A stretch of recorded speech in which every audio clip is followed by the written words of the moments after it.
Welcome to the Saturday Game Live, which comes by the seaside in Blackpool. Earlier today, wins for Premier League sides in the FA Cup. Everton beating Lincoln, Chelsea beating Nottingham Forest, United beat Reading at Old Trafford, Manchester United that is.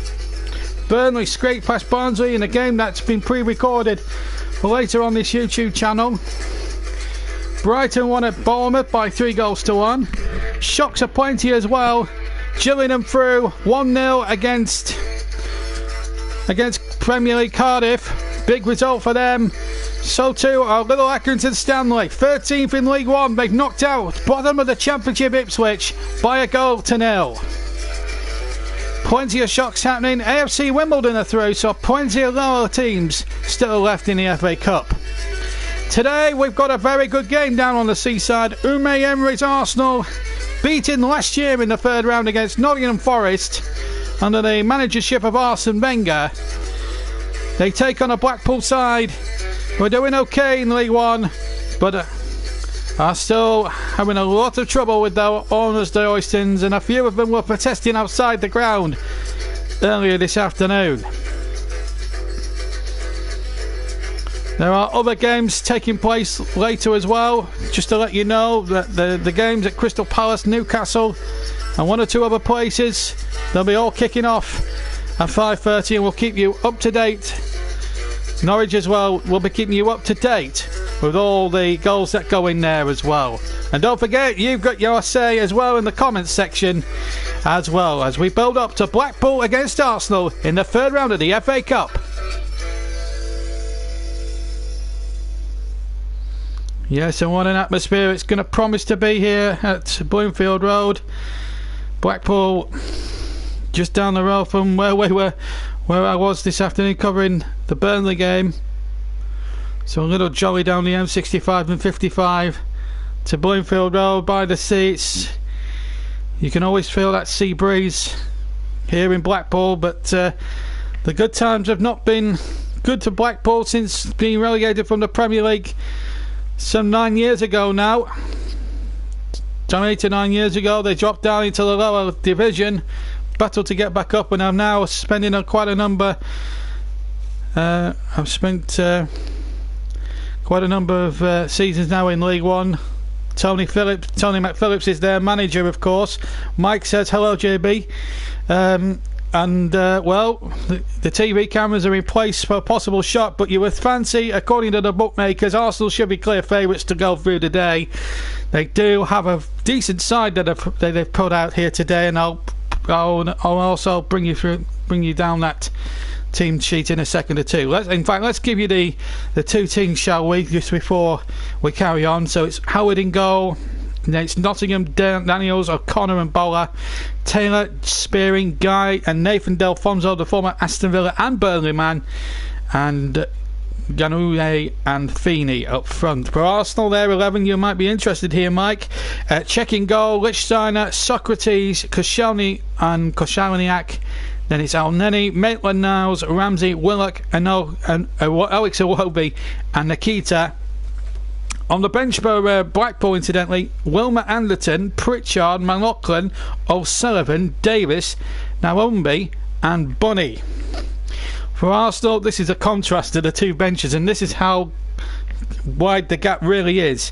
Lacazette, this is Arsenal's bench. Lacazette, Tawera, Jomanson, Martinez, Guendouzi, Medley and Saka. Mike Dean from the Wirral is the referee, and Arsenal and their supporters will be hoping not to get a repeat of what happened at the City Ground last year when they travelled there that Sunday afternoon. We covered it on the JB Claret channel when they were beaten 4-2 by Nottingham Forest, then under the managership of Gary Bazell, who had just taken over on a temporary basis. There's not many Blackpool fans here this evening.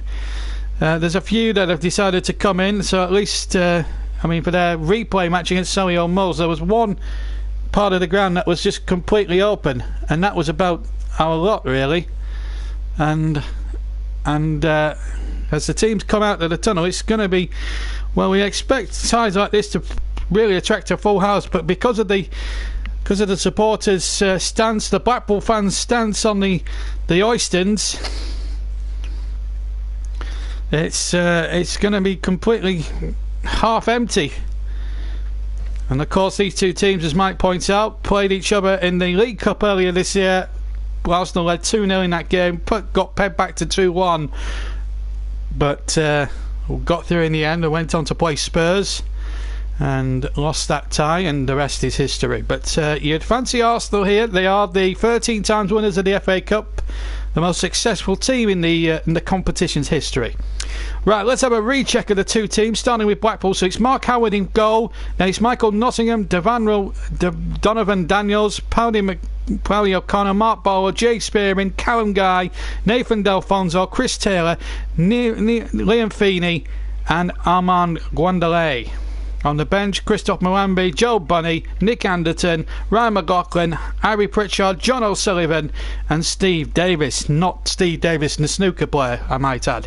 Right, that's their 18. Arsenal, of course, Petr Cech, Cole Jenkinson, Stefan Lichtsteiner, Socrates, Kozakinak, Aaron Ramsey, Mohamed Al-Nani, Joe Willock, Ainsley Maitland-Niles, Eddie Keita and Alex Iwobi. On the bench, Martinez, Zach Medley, Lucas Torreira, Guendouzi, Bukayo Saka, Emil Smith-Rowe and Alexander Lacazette. But Unai Emery. So it means that a little bit of a reshuffle there, and as you see there, Blackpool going to pile the midfield in with Taylor in behind Guendouzi, who's the main striker. Delfonso and Feeney on the flanks. Delfonso on the right, Feeney on the left. Maitland-Niles and Iwobi will be the Arsenal main force. Again, they're not going to play with a false 10 like Taylor is for Blackpool. They're going to just bunch up the midfield and support. So essentially it's a 4-3-3 with Ramsey and El-Neni and Willock in midfield. Referee tonight comes from the Wirral, not too far up the road from Blackpool, just up the Fylde coast in fact. That's Mike Dean, so he's only had to travel just the 25-30 miles or so up the northwest coast for this encounter.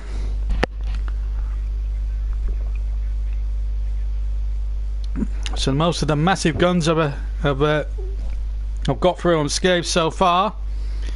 Manchester City and Liverpool yet to play their games. Manchester City play tomorrow afternoon against Rotherham United. There's Owen Oyston, and this is what they're upset about: the ownership of the Oystons. Are they keeping the money to themselves? The Premier League legacy they had all those years ago, is it there?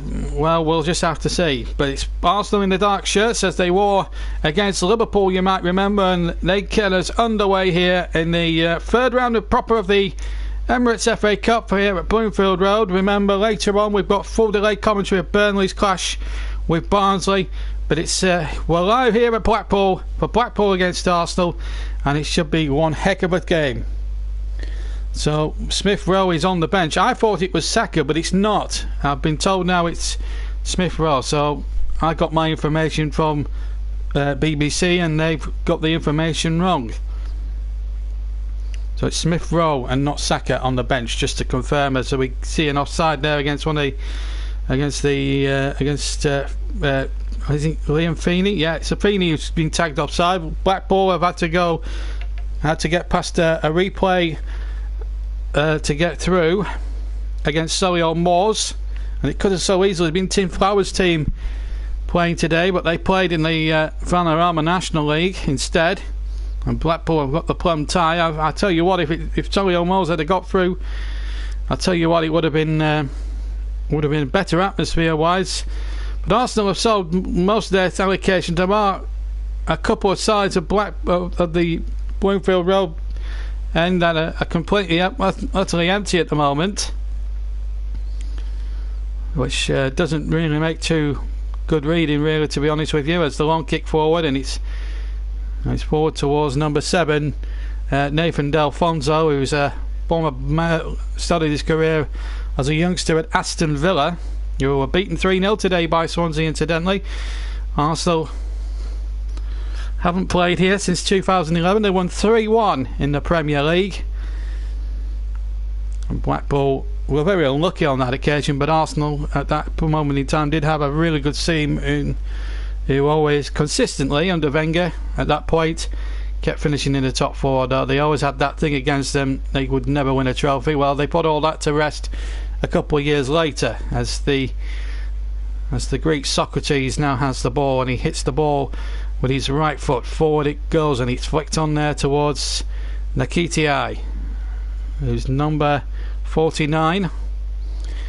And it's the first time I've commentated on some of these fringe Arsenal players, so excuse the mispronunciations. Here's the ball tucked in, and a real opportunity inside the area for Arsenal, and it's into the side netting from Nikita, just to the left of goal, 7 or 8 yards out on his left side. You'd have expected him there in that position to have stuck the ball into the back of the net. And lovely football again, round the corner it went, and it was a real opportunity there for Arsenal.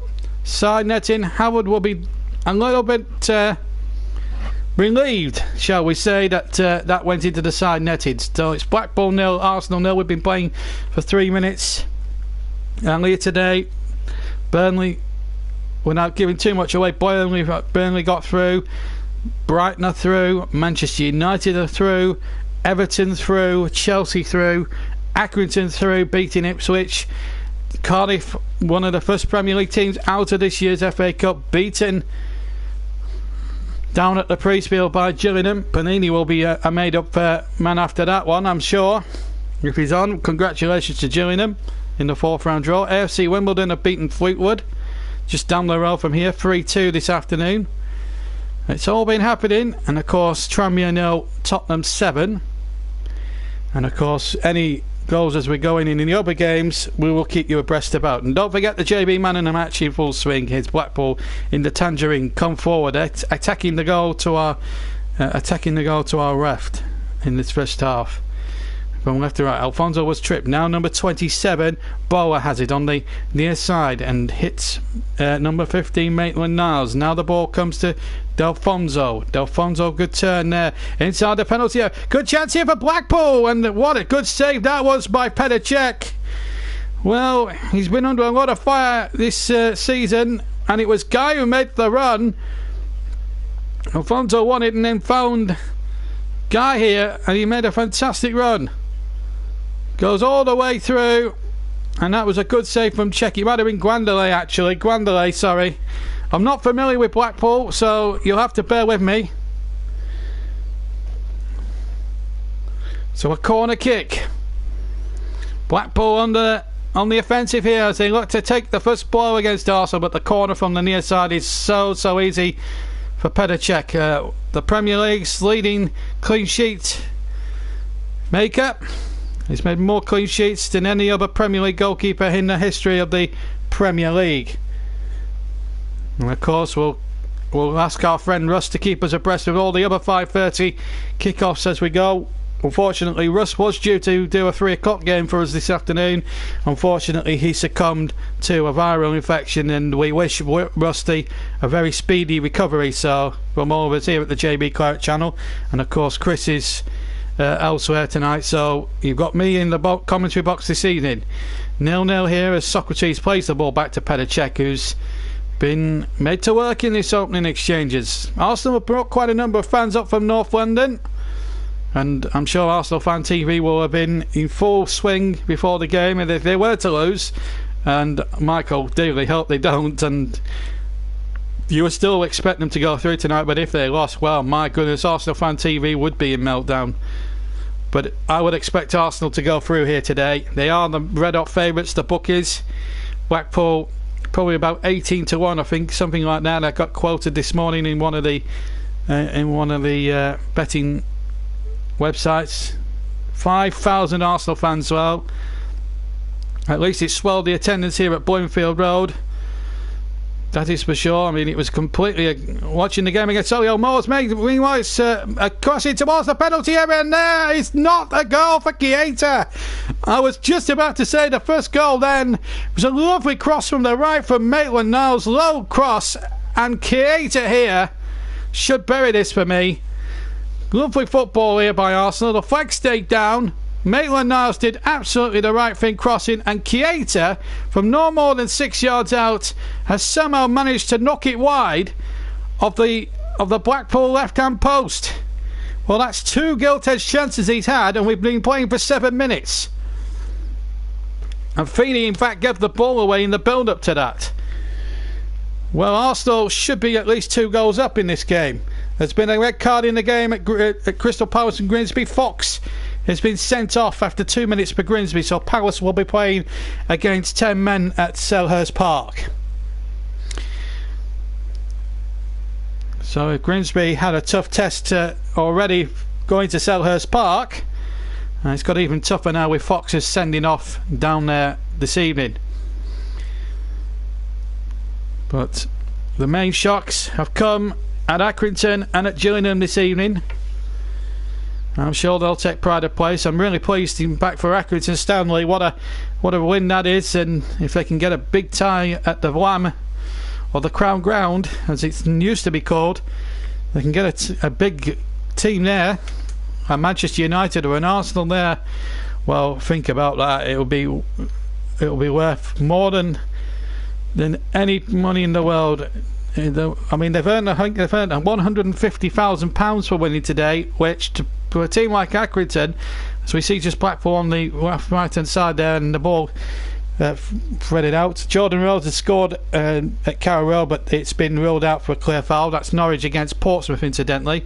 Portsmouth, the leaders of League One, against Norwich, who are fighting to come into the Championship. So earlier today, Bournemouth 1, Brighton 0. Burnley Barnsley we know about, but we won't tell you until later.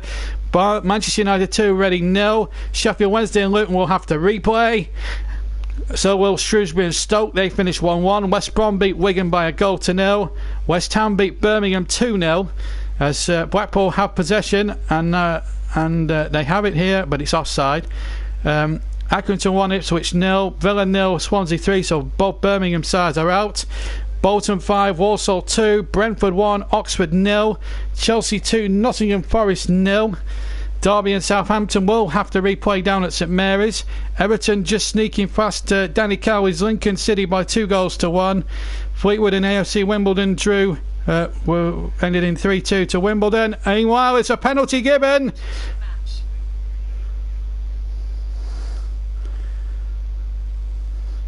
I think the penalty's been given here. Was it a free kick on the edge of the penalty area? I'm not quite sure.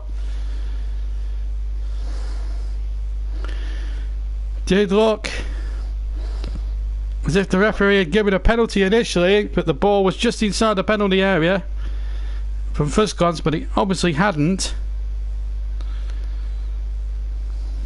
So free kick in a pretty dangerous position for Blackpool.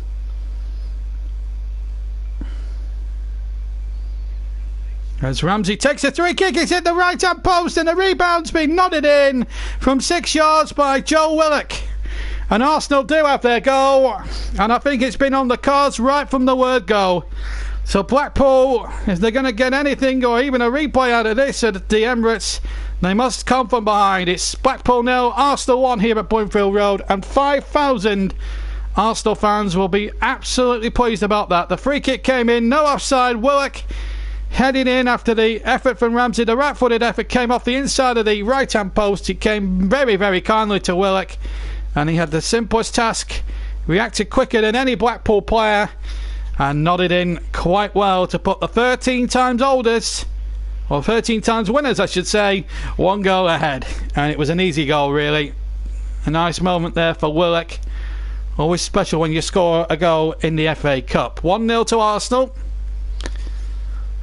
and Blackpool with it all to do then. Work after 11 minutes of play here at Bloomfield Road in the third round proper of the FA Cup.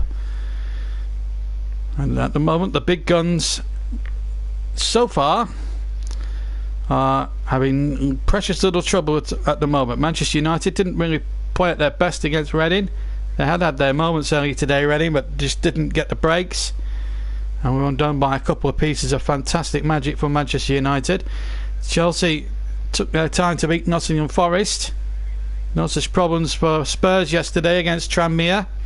7-0, and he even brought on Harry Kane at 6-0, and he even scored himself as Nakitia now runs down the far side, and the ball comes forward. Chance here to check the ball back in again. Chance in again for Arsenal, but inside the penalty area. They're having, every time they attack here, Arsenal, they do look like scoring. And I feel for Blackpool here, unless they can get a little bit of possession going in their favour, I think this is going to be a complete object exercise of real attacking football from Arsenal. Arsenal away record in all competitions, 13 matches, drawn 1-7, drawn 3 and lost 3, and their win percentage a pretty decent 54%. So they're not a bad team on the trebles.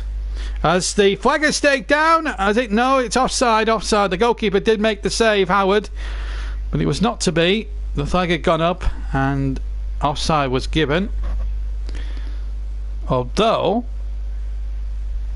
yeah, it was off. It was Maitland-Niles actually that was offside.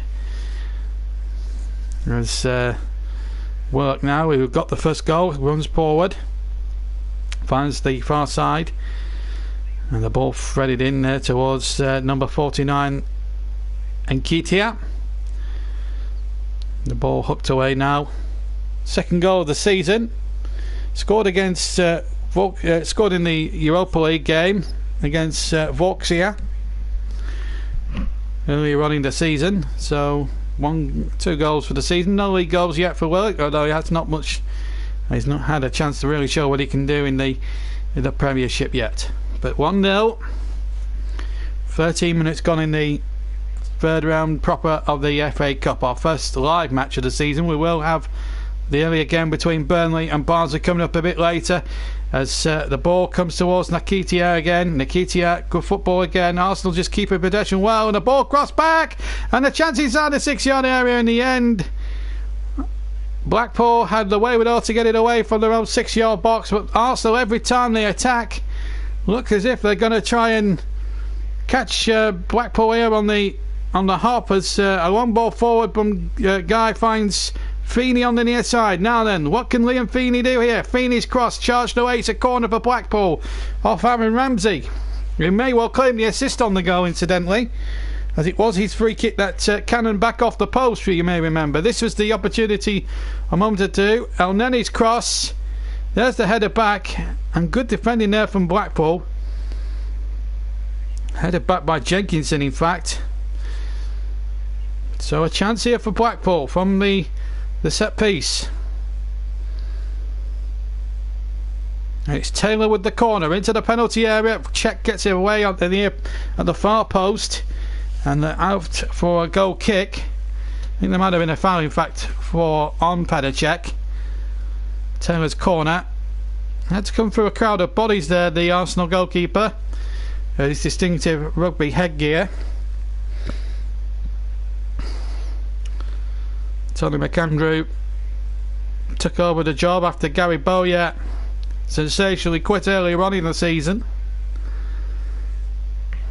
It feels like an away game for the Blackpool today. We know they do have some supporters themselves, but it's mainly 5,000 Arsenal fans that have swelled the total really here at Bloomfield Road this evening. A good following to come from London up to the northwest coast. Here's Jenkinson for Arsenal, back inside to Maitland-Niles on the right hand side. Maitland-Niles plays the ball in, and Arsenal now looking to go forward and grab that second goal, which would give them a firm grip on this FA Cup game. If it does end a draw, there won't be any extra time or penalties. There will be a replay. In fact, there'll be replays in rounds 3 and 4. Then it has to be decided the first time of asking from the 5th round onwards, as we just see a flag up for offside against one of the 2 Arsenal players that are strayed offside. I think it might have been Maitland-Niles who'd just strayed offside there. But a free kick has been given to Blackpool, and they really do need to get a foothold in this game at the moment. Every time Arsenal are in possession and get forward, they look like scoring at every conceivable opportunity. Keita has it now on the right hand side, just drifted in a little bit deeper now, and here's Ramsey through the centre. Good football here from Arsenal. El Neni, just couldn't get it through. Just couldn't get it through to Konashiak, and he couldn't get on the end of that. Might have been a good moment there for Arsenal. Now Daniel's finding Bola, who started his career, Mike tells me, at Arsenal. His brother still plays now. In fact, the coach travel up to Blackpool today apparently was £10, and that's why they have a huge following. I know the match tickets might have cost a bomb at Blackpool, knowing the Oystons. As the ball is played back in, a chance here for Blackpool on the turn, and again a good shot there from number 19 Taylor. Got it onto his left foot, swiveled, turned. Shot got a couple of deflections, but Petr Cech was too coy of a goalkeeper to get fooled by that. Got a big deflection off Socrates, but Cech read it all the way.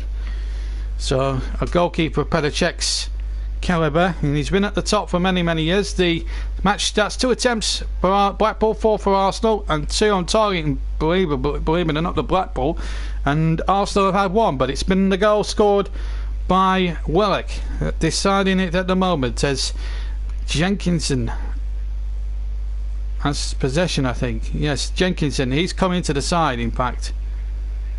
And Jenkinson now plays it back to Socrates. And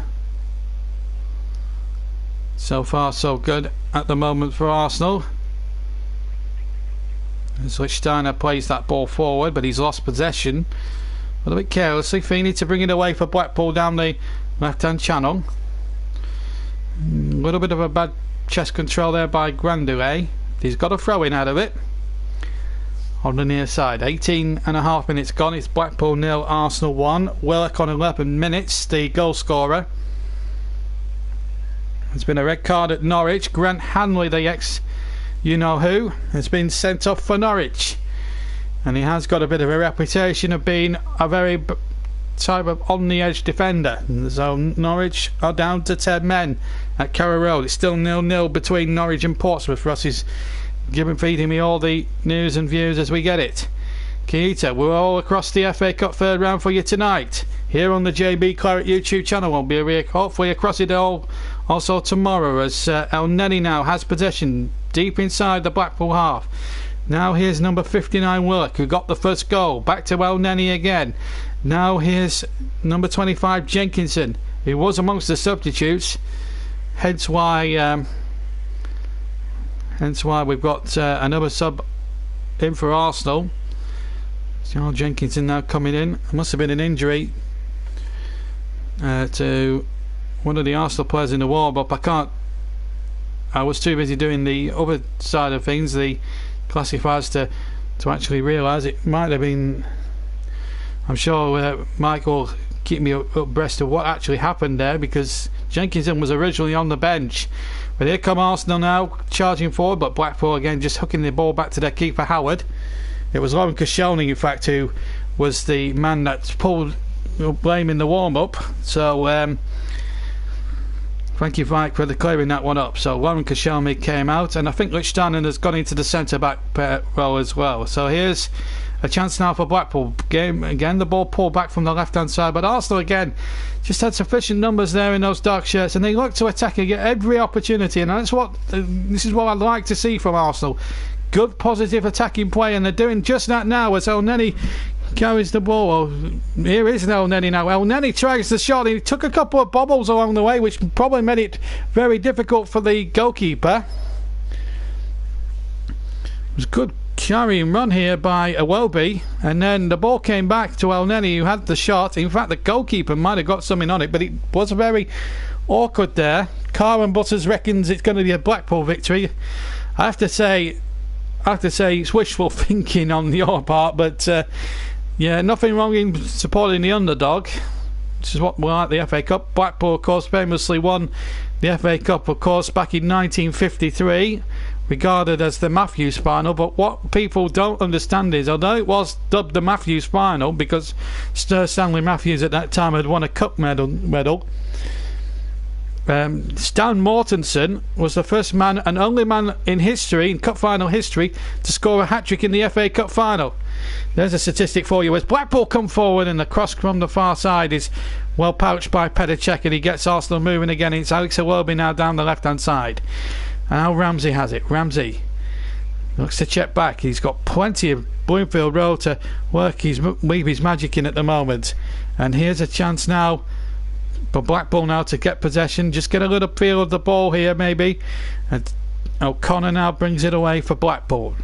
1-0 they trail here, remember, as Guy gets the ball forward here for Blackpool. Up to the far side now, real opportunity here for Delfonso to break towards the penalty area. Delfonso's cross, and there was just nobody in Changerin inside the penalty area, but Feeney has picked it up on the near side now, and he crosses in from the left hand side. Blackpool's trying to keep the play alive here. It'll come to Guy on the edge of the area. Guy has the shot, and it's charged away, and Arsenal again do the basics of defending absolutely competently.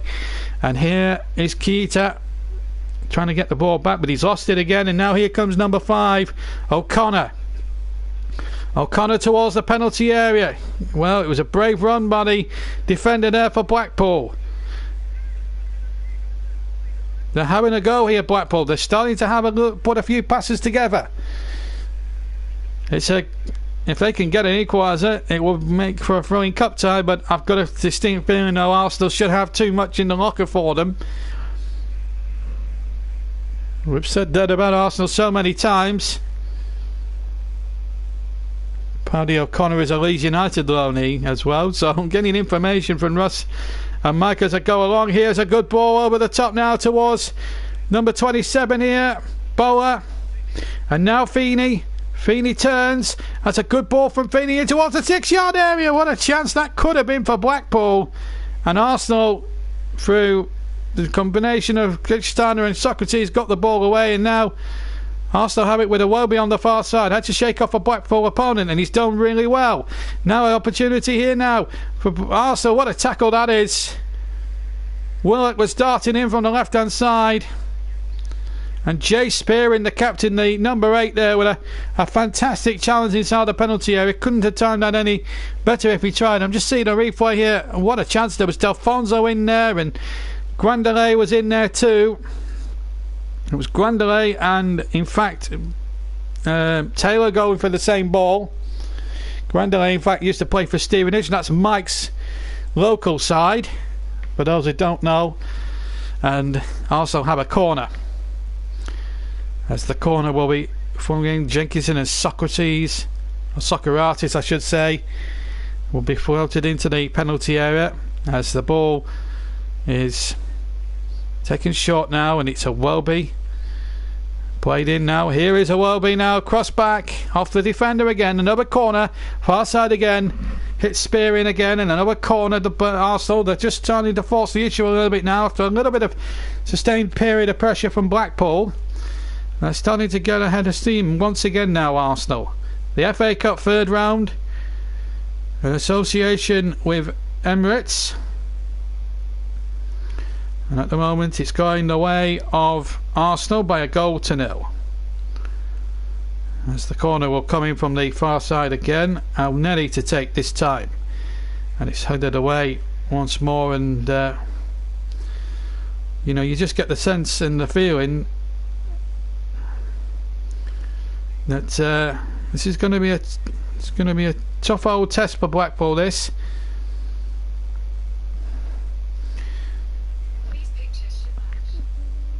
And also have possession,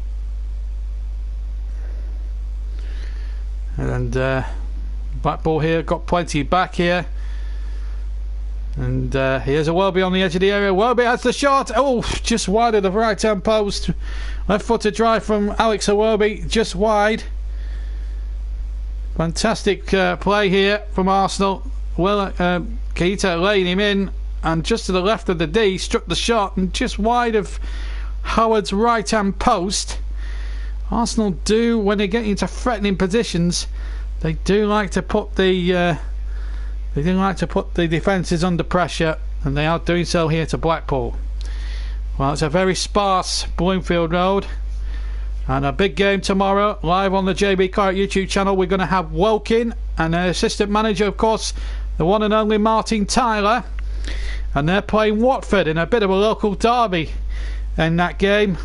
And the kick-off for that one will be, I think, 2 o'clock. But join us before commentary on the JB Clark YouTube channel. Our second live offering this weekend from the greatest cup competition and the oldest cup competition in the world. It's back. And we're glad to see it back. It's a lovely time of the season when third round day. A year ago I was covering Leicester. Now he's had 35 games in charge, Terry McPhillips. He's won 15 of them, drawn 10 and lost 10. And he's got a decent win percentage, Terry McPhillips, of 43%. So he isn't a bad Blackpool manager. But it was quite a shock when Gary Bowyer left under strange circumstances at Bloomfield Road. And it has been that sort of a feeling for a few years now since they went down from the Premier League. The problems with the owners. Where was the £150 million gone? Owen Oyston, exuberantly dressed in a fur coat and cowboy hat and sunglasses. I don't understand why he needs sunshades in the middle of winter. It's completely, utterly freezing and there's no sun here in Blackpool. Anyway, yeah, Crazy Pizza Gaming, thank you for subscribing. He's subscribed to the channel and you can too. I'll tell you what you can do on the channel in a second or two when we get a breaking point. Meanwhile, we've got a free kick which Taylor will take on the left hand side in towards the 6-yard area, and it was a chance inside the area for Grandelay, and he nodded it from 6 yards, would you believe, straight into the hands of Petr Cech as Nikita goes forward at the other end, but it's straight to Howard. So there's ways you can get in touch, and on the YouTube channel, if you want to subscribe like Crazy Pizza Gaming has just done, you just hit the subscribe button on the stream. Now if you do want to receive notifications on new videos and new streams and new commentaries and whatever, just hit the bell button and you'll be the first ones to receive that straight away, and you'll get reminders straight through to your computer. We also have now a companion Facebook page where you'll be able to listen to, in the future, goal highlights from our commentary games and a little bit more besides. And you can and also you'll get the latest. What we're going to do with that website Facebook page in 2019 is update you with all the current commentaries and who's going to be covering them, whether it be me, Chris or Russ. You'll find it on the Facebook page. So www.facebook.com/JB Claret, and like the page if you could, please. Visit the page and like the page. I'll repeat the address again: www.facebook.com/JB Claret. Here's Howard with the kick for Blackpool. 1-0 to Arsenal in the third round of the FA Cup. And here is Daniels to get the ball back. Now Mike says, did you hear about the Blackpool fan who tried to delay the coach from leaving today on the top of the team coach? Yes, I did actually. I saw it on Twitter, but I didn't want to make anything about it. I just wanted to concentrate on the game. We do have a cup tie to cover, but I did hear about it. And I don't know whether that was a play by the Blackpool fan, whether it was in protest at the owners, or whether it was just a ploy to try and put Arsenal off their stride. I don't know why, but well, only the guy who got on the bus will know. But I did see the photograph on Twitter before I came on air. Here's Feeney now for Blackpool. Runs down the near side. Still Feeney. Keeps possession, but he's lost it this time. But it's a throw into Blackpool. Half an hour gone. Blackpool 0, Arsenal 1 on the Saturday game, live from Bloomfield Road. Here's Spearing for Blackpool. Third round of the FA Cup. 1-0 to Arsenal. Work with a goal on 11 minutes, just in case you joined us late from maybe watching one of the earlier games at the moment. Benidi did a great job, incidentally, on his stream. His streaming's back on kilter again after a little bit of a ban, unfortunately for him. But he's back on, and he was covering the Tranmere game last night. I was going to do it, but thought better of it. And we commentated on Wednesday and Thursday. I didn't think my voice could stand it commentating on the Friday, so I hope you understand why I didn't come on the air last night. No goals elsewhere in the 5:30 matches, but I can tell you that Manchester United are through, Brighton are through, Burnley, well, you probably know, but I'm not going to tell you the score because we'll have that game later on in the weekend on the delayed, but I'm sure you'll know what happened. There was some VAR controversy, I can tell you, watching that game earlier. Cardiff are outbeaten by Gillingham, and of course Accrington Stanley, what a moment for them, beating bottom of the Championship Ipswich by 1-0.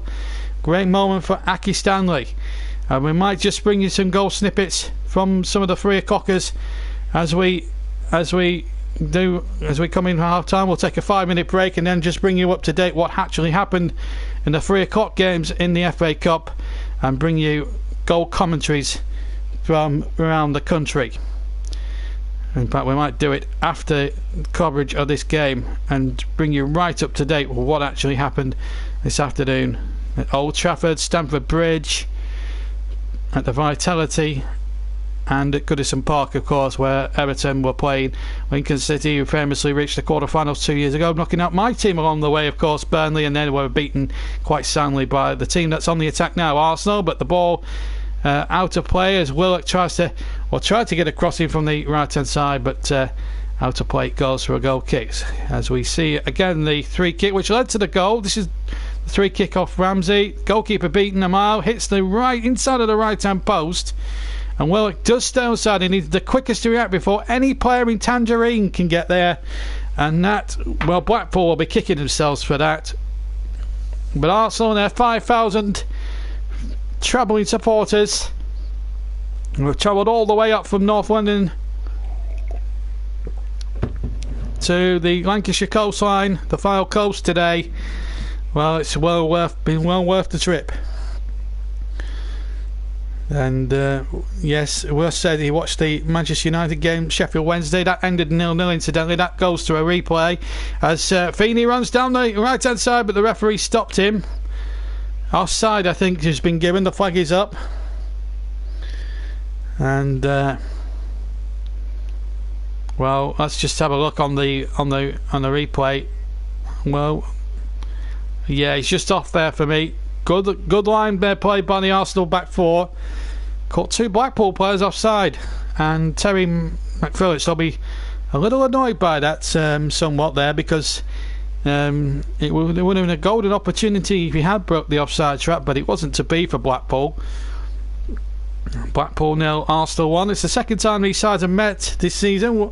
Earlier in the season they met in the League Cup 4th round, and Arsenal took the spoils by just fractionally by 2-1 in that game. But Blackpool didn't half run them close down at the Emirates Stadium, and they've been okay. They're still in there or thereabouts in the in League One, and it's just brilliant. I'm listening to the excellent comms from the excellent JP. Oh, yes, and quite. And if one or two of you have already read my Facebook page, there is I am going to do a proper media course, so if I do get into the business legitimately, at least I've earned my spurs. Meanwhile, anyway, back on planet Earth, as Daniels takes a 3 kick from the near side, the left hand side of Blackpool, floated in again, Arsenal getting it clear, and then Spearing to win the next ball, back to Daniels again, the left hand side, gets the ball over halfway, but then Arsenal intercept, and then a little bit of a wrestling match on Ramsey, and a free kick to Arsenal on halfway. 10 to go to half time, and it's Feeney who's wrestled Ramsey to the ground. A free kick to Arsenal on the right hand side, and Ramsey casually just throws the ball down, but the referee says no, it's got to be stationary, and let's get Blackpool players 10 yards back from you. And he's taking it, and he's gone back to Lichtsteiner now, and back to Noel Nenny, and now Ramsey looking to take the play on himself. Lichtsteiner now has it on the left hand side, back inside to Ramsey. Match stats: 47% Blackpool, 53% Arsenal. I thought it might be a bit more clear cut in the possession stats. Blackpool have made 117 passes, 141 for Arsenal. So I thought the passing statistics would be a little bit higher from Arsenal as I thought, but some of their attacks have actually been 2 or 3 pass moves, more or less. Here's Jenkinson now for Arsenal. One ball forward, looking towards the run here, and that's been taken down well by Iwobi. No handball. Jenkinson now down to the right-hand side. Little flick past the post, and it's going to be a second goal. And it's Joe Willock again. Came in at the left-hand far post. Tapped it in again from no more than 3 yards. It's a wonderful cross from the right-hand side by Carl Jenkinson. That caught Blackpool in all sorts of trouble. Again, really poor defending from the Blackpool defence. And in came Joe Willock, and he makes it 2-0 with his second of the game. That's his third in all competitions this season, if you include the one earlier on in the season against in the Europa League game.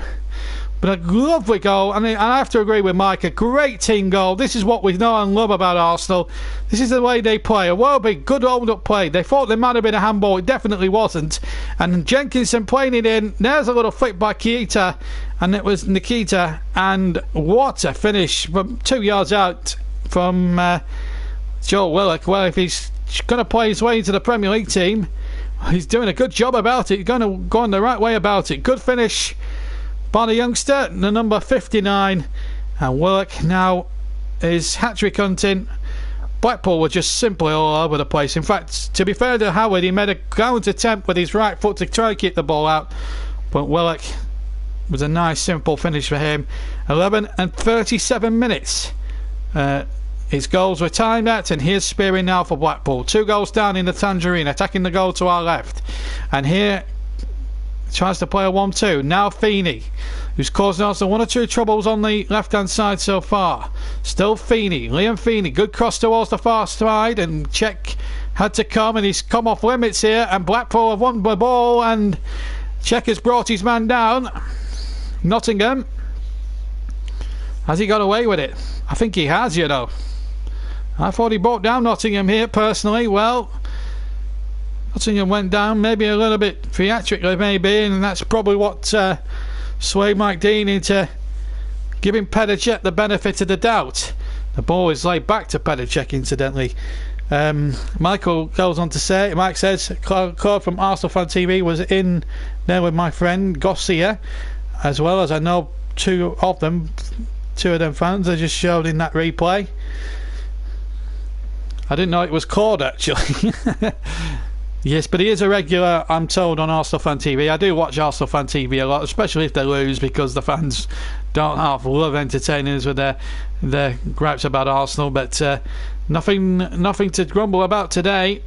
This was always going to be a tricky fixture for them, but they put out a decent little side today, Arsenal, and at the moment it's reaping all the benefits.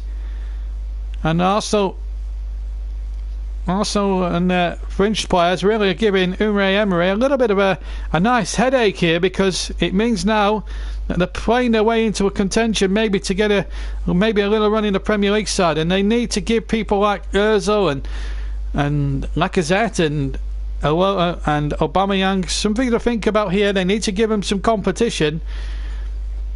And so far this team are really doing the business here against the Blackpool side, who, let's face it, are just not at the races at all. And whether it's to do with the fact that their supporters are protesting against Carl and Owen Hoyston, I do not know, but it looks an open and shut case right now at this moment in time. 5 to go to the break, and it's 2-0 to Arsenal in the third round of the FA Cup in association with the Emirates Airline.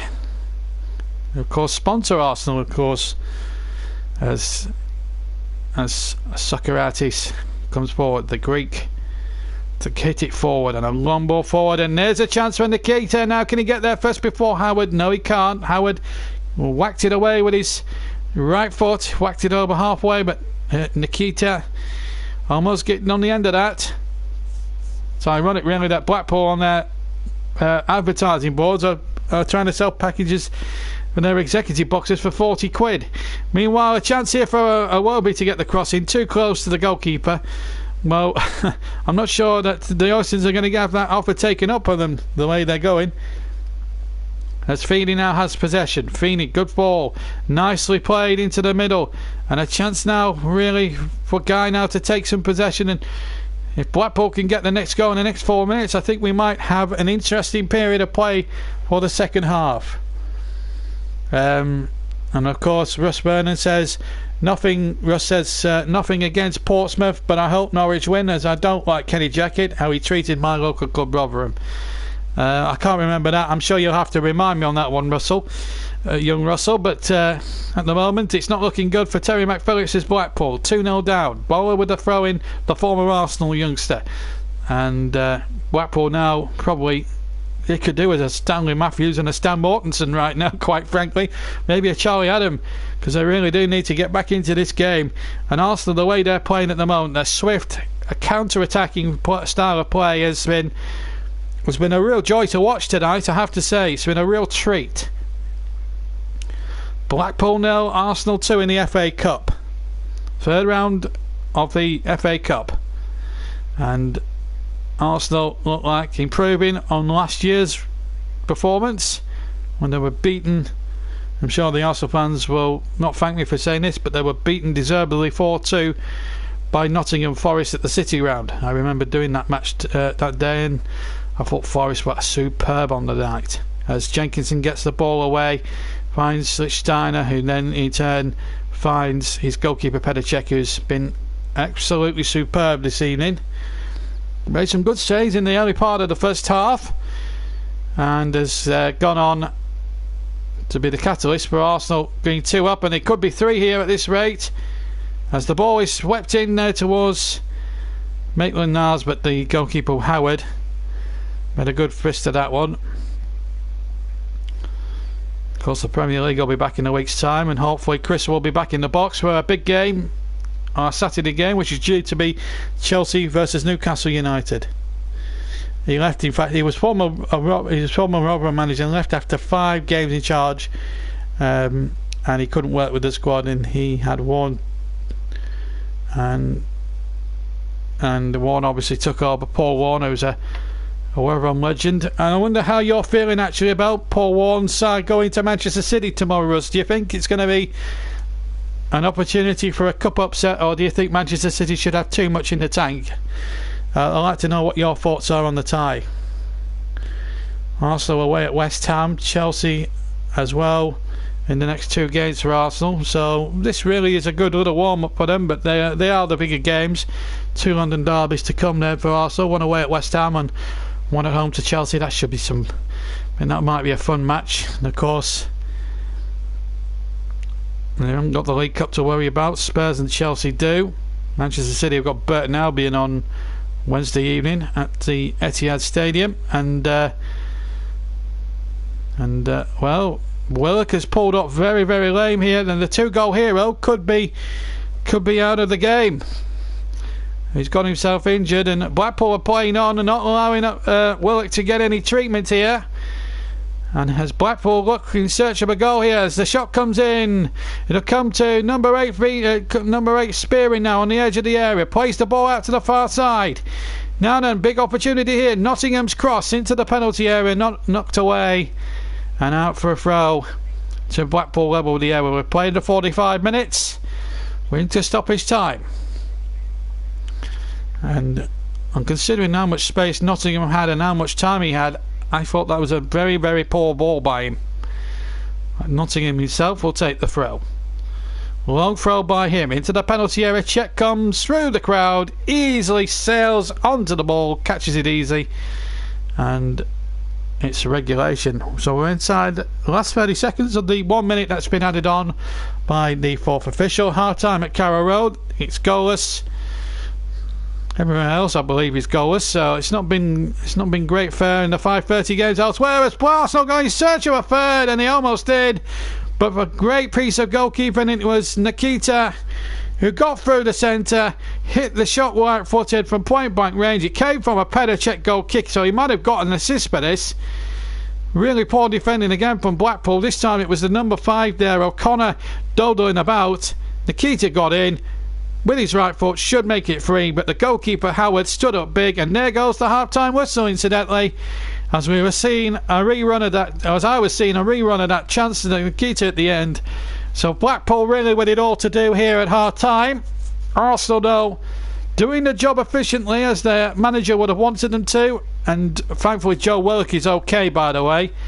Thought for a moment he'd hurt his back, but it looks as if he got the treatment anyway, and he goes off the pitch a very happy and contented man. He's got both the goals after 11 and 37 minutes. We're going to take a 5-minute break here at Broomfield Road, and then we'll be back with all the cup news and full second half commentary of Blackpool against Arsenal. But at half time here at Bloomfield Road, it's Blackpool 0, Arsenal 2.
Welcome back to the JB Claret YouTube channel from Bloomfield Road. Our first live FA Cup game of the season.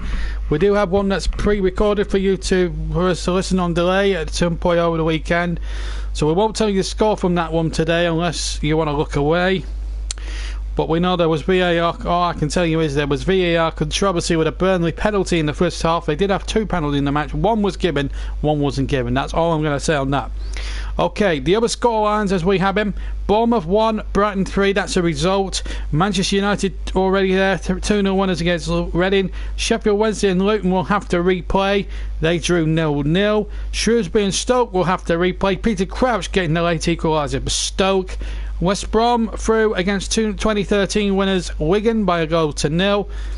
Accrington, West Ham 2, Birmingham City 0. Andy Carroll scoring his first goal in over 12 months. The big shock, one of the big shocks of the day, came at Accrington Stanley down the road from Blackpool at the Wham Stadium. Accrington Stanley 1, Ipswich 0. What a feather in the cap for John Coleman, whose stock is so high right now. It's unbelievable. Aston Villa 0, Swansea 3. So Swansea avenged their 2 league defeats. Bolton 5, Walsall 2. Brentford are through, 1-0 winners against Oxford United. Chelsea were just a little bit too good for Nottingham Forest. They've gone through 2 goals to 0. Derby and Southampton will have to replay. They drew 2 apiece. Everton beat off a brave comeback by Lincoln City to just sneak through 2-1. Joey Barton's Fleetwood are out, beaten 3-2 by Wimbledon up the road at Highbury Stadium. Gillingham, another surprise, another big shock. Premier League Cardiff out of the FA Cup. Neil Warnock's side dumped out for a late goal as Gillingham beat Cardiff. And Middlesbrough were far too good for Peterborough. 5-0 winners at the Riverside today. In the 5:30 games, our match at the moment underneath the beautifully lit Blackpool Tower reads Blackpool 0, Arsenal 2.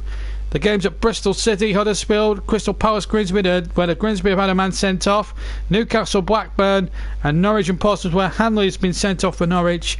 They're all goalless at the moment. Earlier in the League 1, Charlton Sunderland drew 1-1, Rochdale 0, Burton 4, Scunthorpe 2, Coventry 1. In League 2, wins for Cambridge, Carlisle. Draw between Colchester and Notts County, Crawley 1, Swindon 1, Bury 1, and Morecambe and Crewe drew 2-2. At the top of the National League quickly, Leyton Orient the leaders 0, Salford 3 was the big score, and Solihull Moors, who could have been Arsenal's opponents today, beat Eastleigh 4-1.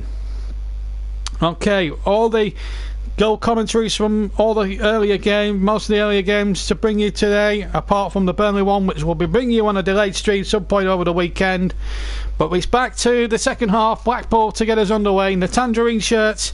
They're going towards the right hand side of the goal, right hand goal.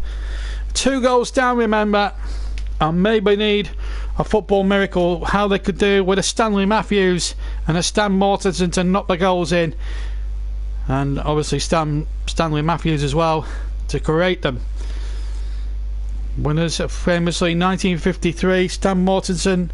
It is very much forgotten that he got the hat-trick, but yet it goes down as the Matthews final because he finally won at the 3rd time of asking a Cup Winners' medal. So the Blackpool side, just to recap: Howard in goal, back 4 of Nottingham, Daniels, O'Connor and Bowler. Then it's Spearing and Guy, the 2 holding midfielders. D'Alfonso, Taylor and Feeney further forward. And up top, Guandile is the main striker. Arsenal with Pedacek, who's the captain, now in goal. And Welby tries to break. Jenkinson, Lichtsteiner, Socrates and Koscielniak at the back. Ramsey, Olenini and Willock in the midfield, and up front it's Maitland Niles, Nikita and Alex Welby, who has just been fouled. And a free kick to Arsenal. 2 goals clear and in complete command of this 3rd round FA Cup game. And I'm assuming the draw will be on Monday night as well, so it might be on a Monday night before the Wolves game, so we will bring you that draw live, the 4th round draw. A lot of big most Premier League teams so far, bar Bournemouth and Cardiff, are in the hat. Of course, Man City and Liverpool are still two of the big guns still to play. As the free kick is floated in towards the Blackpool penalty area from Arsenal. It was El Neni playing the ball in from 40 yards out, almost central, and came to nothing. And in fact, it's gone out for a throw into Arsenal, 20 yards inside the Blackpool half on the near side, and Konashiak will take the throw in. Arsenal in complete control of this FA Cup tie. 2 goals clear, and he gets the ball back again, the man who took the throw, and Willock, who's got 2 of the goals, both goals in fact.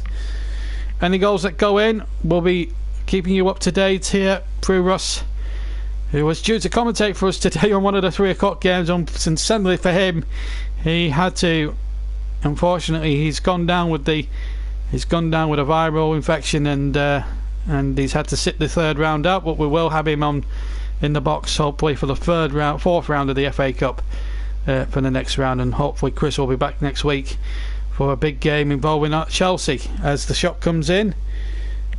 So it's in fact it's after the Wolves game, so 10 o'clock the draw will be made, and we'll bring you news of that on the JB Clark YouTube channel in certain areas. In fact, we might just do a video and of the draw itself, and tell you news of that draw at 10 o'clock as Iwobi turns the ball back, and the ball hooked away now, and a chance here for Blackpool to counter-attack. They need 2 goals, remember, to force a money-spinning replay at the Emirates Stadium. And here's Sweeney on the far side, but he's completely isolated. There's nobody in Tangerine up in support, and it would have took a miracle really against 5 Arsenal defenders to get far enough.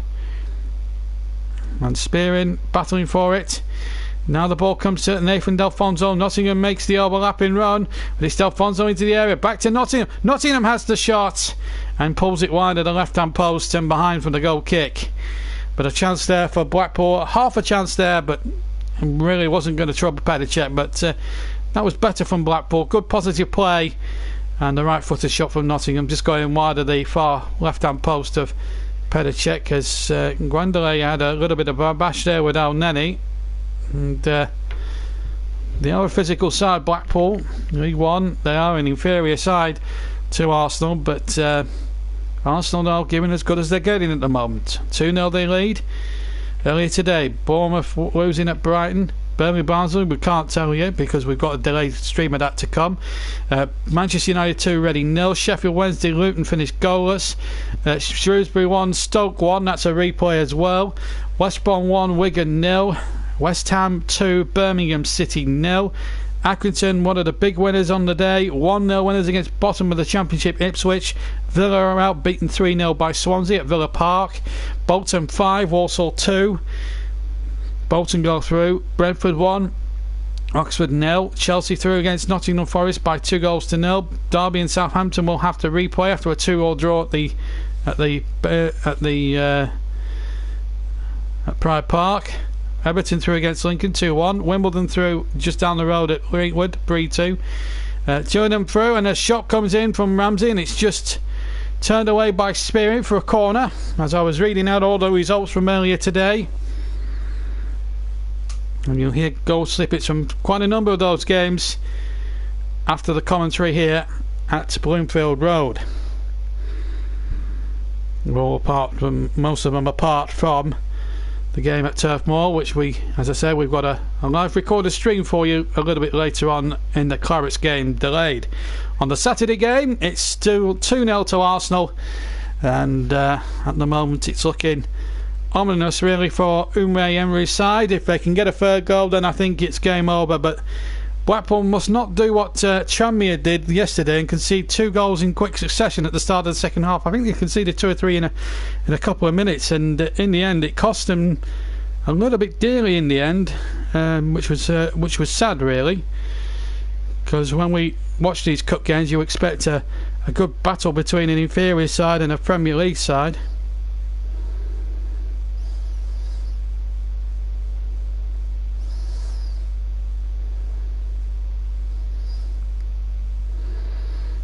So at the moment it's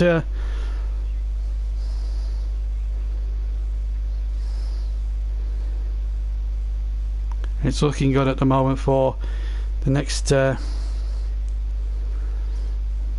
It's looking forward to the next couple of days or so. FA Cup walk-in to come tomorrow, live on the JB Claret channel, and the great Martin Tyler involved. He's the assistant manager of Woking at the moment. They're playing Watford in really what's quite a bit of a local derby in essence.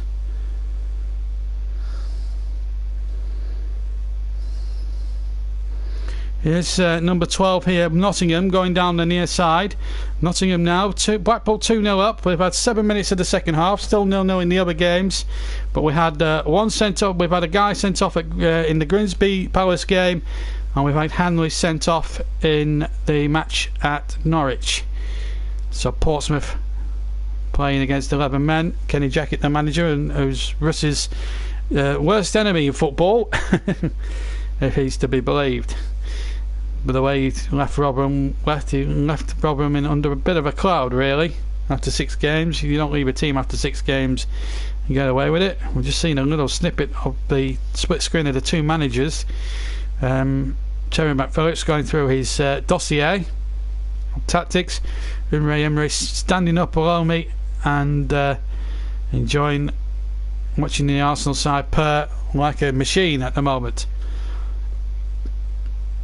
As Arsenal look to invite more pressure from Blackpool, as number 25 Guy takes possession and dawdles it and almost loses the ball, but he managed just to keep possession long enough to get it back to Howard, his goalkeeper. Blackpool 0, Arsenal 2 is the score. Joe Willock with both goals. 11 minutes and 37 minutes. He's spearing in to win the ball, but he's won it illegally. Nathan Delfonso won it illegally, according to referee Mike Dean, who really didn't have the best of games in the match against Huddersfield and Burnley on the channel the other day. And Mike, obviously, it's nice to have a manager that actually stands up and shouts out orders rather than sitting there playing with his hip. Yeah, Arsene Wenger did tend to do that in his later years as Arsenal manager. No doubt about it, when he came to the club 23 years ago, he was certainly a manager way ahead of his time. He left Arsenal way behind his time. His best years certainly behind him. And Unai Emery, first season is always going to have teething problems. It's a transitional period, but if they can win a trophy, that would be a great feather in Unai Emery's cap if they could even sneak into the top 4 of the Champions League, which, on their day, they are very capable of doing so. They are a good side, Arsenal. I know we give them a little bit of stick, but that's still a good side, and you can't become a bad side, and they haven't got bad players. They just really need to play as a team, and I think you'll see a proper good Arsenal side blossom in the near future. Although it is bad news to hear about Ramsey reportedly signing a new pre-contract agreement for next season with Juventus. That's a bad bit of news for the Premier League and for Arsenal especially, because Ramsey's been one of their better players for at least a decade or more. Remember him as a youngster playing in the FA Cup final for Cardiff City. He's played in 4 FA Cup finals. He's played one of them for Cardiff as Koscielny gets booked. I can't pronounce his name for love the money, but it's a 3 kick to Blackpool. It's floated in by O'Connor towards the penalty area, looking for the run of Guandelay, and he can't get on the end of that, and the ball is out of play for a throw in to Arsenal. Blackpool have Wilmer, Anderton, Pritchard, McLaughlin, O'Sullivan, Davis, Mapalumbi and Bunny. Denis Suarez looks like he's signing for us, apparently signing for Arsenal as a replacement, if rumours are to be believed. I should tell you, the Ramsey story is just rumours in the newspapers. It's not, I don't think it's been made official yet by Aaron Ramsey or by the Arsenal Football Club itself.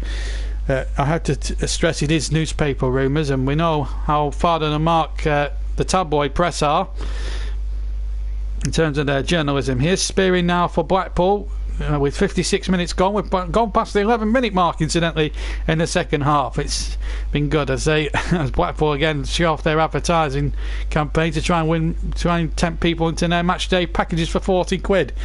Not if they're striking away from Owen Oyston, they're not. Here's O'Connor for Blackpool. 2-0 down. And really they could have done with a full house of Blackpool fans really to give that game that little bit of a leveller. But with the supporters taking their stance against the owners at the moment, it's going to be a real challenge here. 5,000 Arsenal fans have really swelled the gate, and it's almost like a home match in essence really for Arsenal on a small scale really. As Blackpool come forward now with Feeney, can they at least pull one back and make a real bit? Oh, and Nottingham from no more than 9 or 10 yards out on the right hand post with his right foot. All he had to do was take his time, and I don't think he realised how good a chance this really was and how much space he actually had. He had acres of space, and all he could do, he could have even, I think he had enough time, I think, to take a touch and then hit it with his right foot.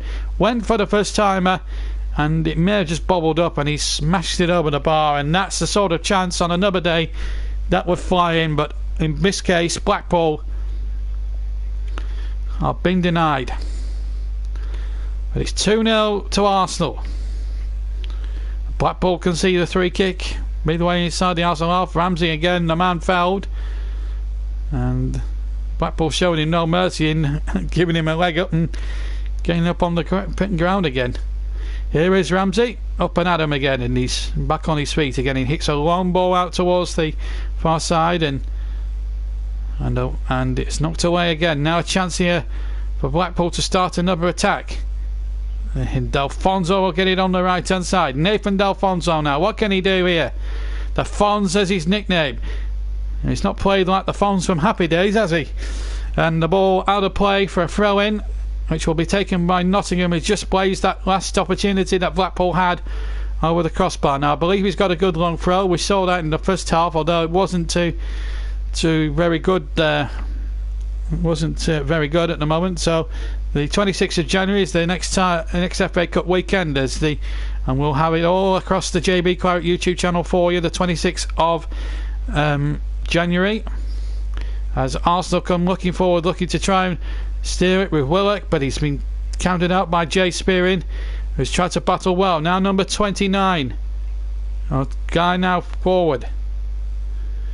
And Guy gets it forward once again. Now a real opportunity here for Feeney. Feeney now. Can he take on his man? He's faced by two Arsenal defenders.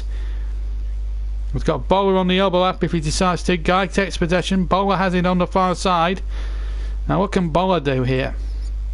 Feeney won the overlap, but again the Arsenal defenders, 2 or 3 of them now onto the two right hand players of Blackpool. Bowler now trying to play the 1-2, and he was inevitable really. And I'm refraining from saying that goal flash because it's Burnley's big rivals. I'll let the actual message do the talking. I love to mention their names. It's Arsenal now coming forward now. Petr Cech, they just got himself in a little bit of a tangle there on the edge of his 6-yard box. Arsenal 2-0 up against Blackpool. Blackpool have been in the main quite a plucky side. They've done quite well to try and stay in the game. They've done better than what Tranmere did last night, and let Spurs have a get out of jail free card and let them have 7.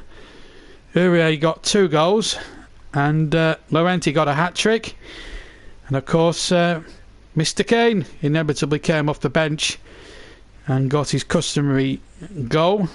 He's also made an MBE as well. Not bad considering he was a complete unknown some 5 years ago. Here's Delfonso running through, and that's a good run. This is better from Blackpool. Delfonso. Cross was hooked away though off the defender, and it's a corner kick to Blackpool now. 1 goal here from Blackpool could change the entire complexion of this cup game.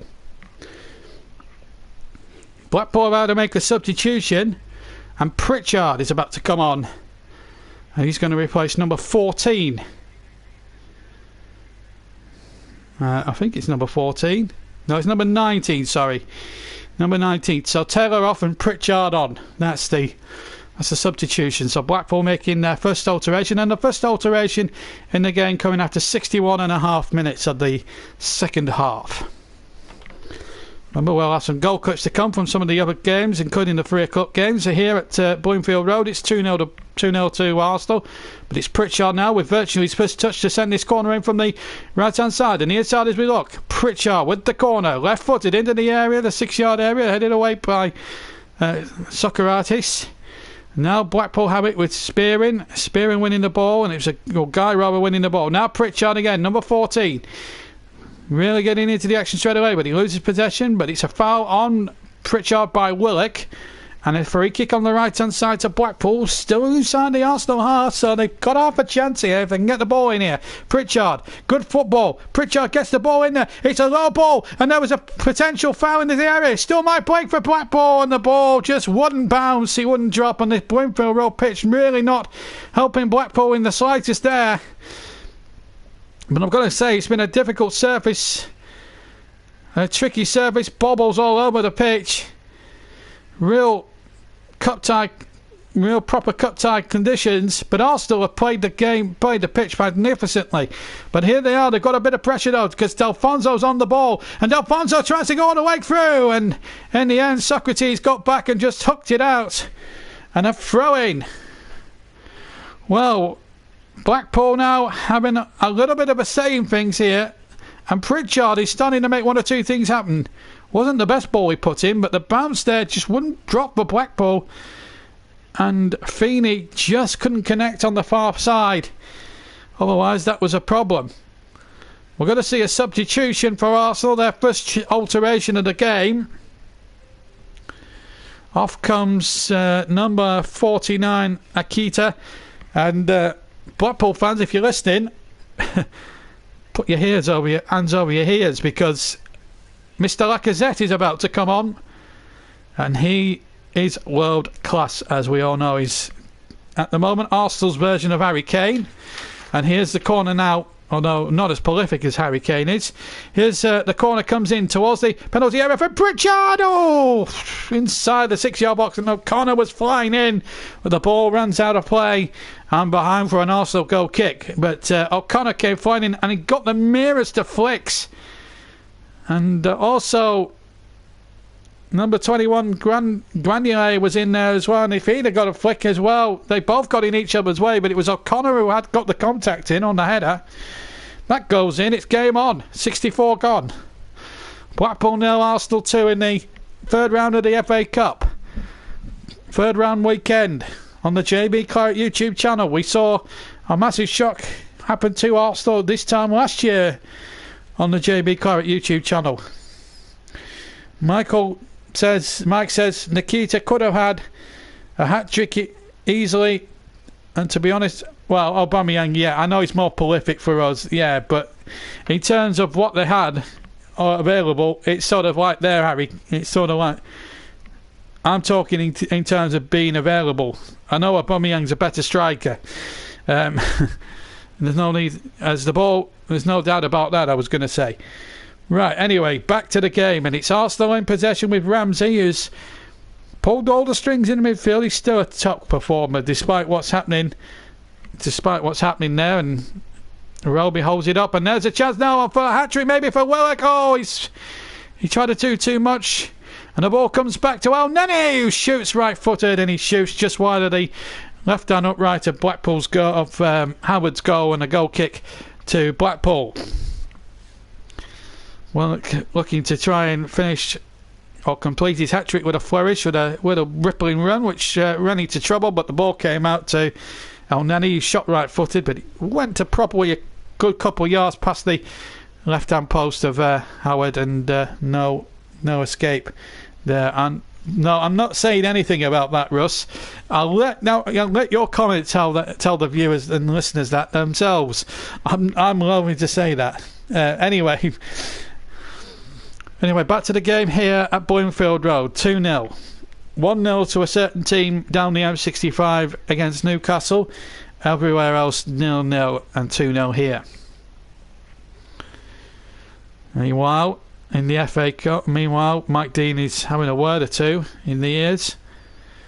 Not sure VAR's being used at this game. It certainly was at Burnley earlier today. And there was all sorts of troubles and controversies. And there was a little bit of VAR controversy, I believe, at Old Trafford. I want to gauge the opinion from you guys that are listening tonight. What's your view on the VAR in the Cup so far this season? I know we've only been at it for a couple of days, but what's your view on the VAR system at the moment? Meanwhile, the substitute goalkeeper is going to have to come on for Blackpool. So there's a problem. It's going to be Manupi, who's the substitute goalkeeper. And Howard here, when taking this kick, pulled up Lehman. It was his right groin, I think. His right groin. And I think, well, we've got a break in play. Let's see what you guys think of the VAR in this season's FA Cup competition, as we just see Willock's 2 goals. Oh, I'm just seeing Willock's 2 goals again. Maybe Blackpool will dispute the second one, maybe for a handball there, but he said that. Still needed to be finished off, and Blackpool did not defend the set play, didn't defend the cross good enough for me. And they're 2-0 down because of it. But I'd like to get you... well, I really want an overall sports spectrum, Russ. Rather, don't Old Trafford. Yeah, got the calls. I think the calls were correct. Maybe in both games, without trying to give too much away of the Turf Moor game. But my goodness, the one at Turf Moor as Marumbi replaces Howard. I think they took too long. I still think the FA system is not as good as the one we saw we both saw in the World Cup last summer. I think there should be. I think the VAR should be utilised on the big screen. There's big screens now at every ground in the country. I think there should be a monitor. As Mafumbi now will come on. So Howard now off the field. Let's hope that's not too serious. I just think people need to. I think the fans need to see this. The referee needs to go to the touchline. I mean, FIFA got VAR spot on in the end to a T, because you had monitors on the touchline where the referees could go across, have a look at it, consult with the VAR, and then come to the right decision. In the FA Cup, it's not like that, and I think they should have took a lead from FIFA. That's my beef on the situation. 20 minutes to go, there might be at least an extra couple of minutes. Maybe 3 or 4 minutes for stoppages because of the injury to Howard, who's now off, and the substitute keeper number 37, Mafumbi, is now on. And Arsenal win a corner on the far side off the defender, which was O'Connor. Oh, free kick against Daniels, sorry.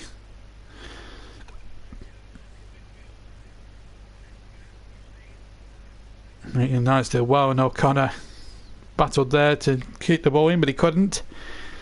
The Arsenal fans are buzzing, and the Arsenal fans now knowing that they can go home. If they can get a third goal, they can go home. A very happy bunch of supporters. It comes to Konashiak on the edge of the area, and he shoots with his left foot. I thought he might have took a nick off a defender, but it's gone.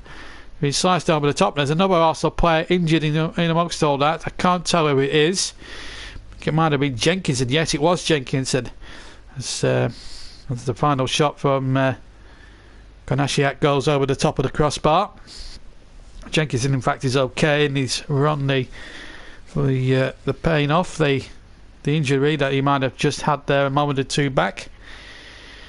Well, no troubles here for Arsenal. There were no troubles for Manchester United, beating Reading by 2-0. There was no troubles in the end for Chelsea, winning against Nottingham Forest by 2-0. There was no such problems just 30 miles south of Blackpool yesterday for Tottenham Hotspur, who absolutely obliterated Tranmere Rovers at Prenton Park 7-0 in the first of 32 games. We've had another 22 today. We've got another 4 or 5 on the horizon tomorrow afternoon, including big games for Woking against Watford, which we'll be covering, and of course later on that afternoon with Newport County at Rodney Parade, as they take on the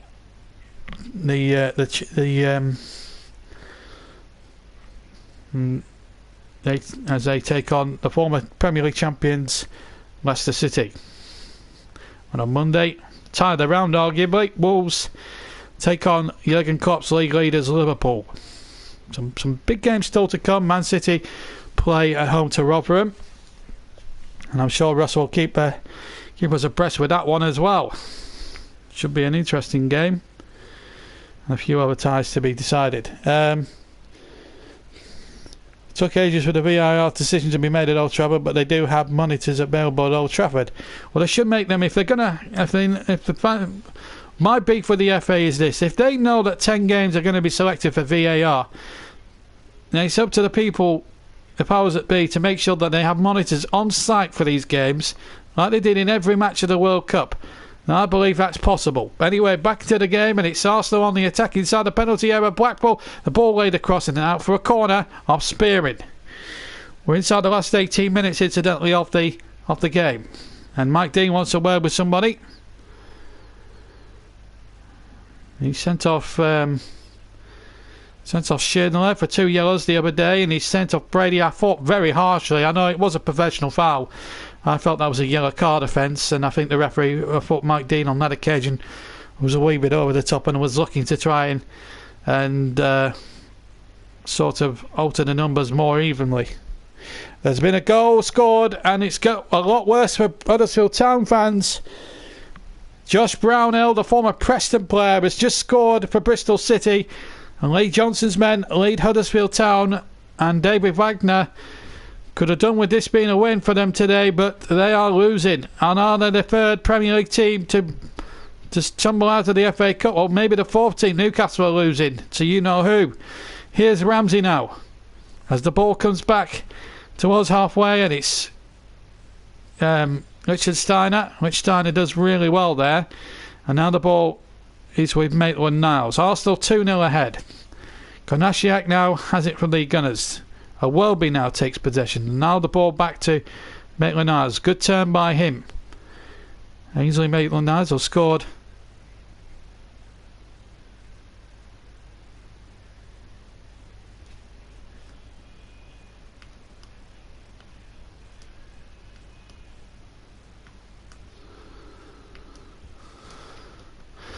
And we've got one or two little problems here, so we might have to break off for a second. But that's a goal for Josh Brownhill there for Bristol City. So remember, Arsenal 2 up. We've just had one or two technical problems with the feed, but we'll continue to broadcast because it's a little problem that just needs sorting out a wee bit. It sometimes happens and things like that, and you know, it's just one of these things. We always get technical gremlins on high games. But Arsenal in complete control, 2 goals ahead, and they're not looking in any real trouble at all, really, in terms of making sure that the game is easily won. But, Josh Brownhill has scored for Bristol City. I have to say, Arsenal have been very professional. If it had been under Wenger, it might have been a different story.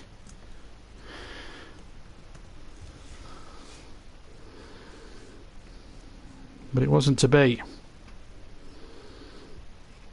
Arsenal knew this was going to be a tough test going to Bloomfield Road, and they've so far so good. Passed it with complete and utter blind colours.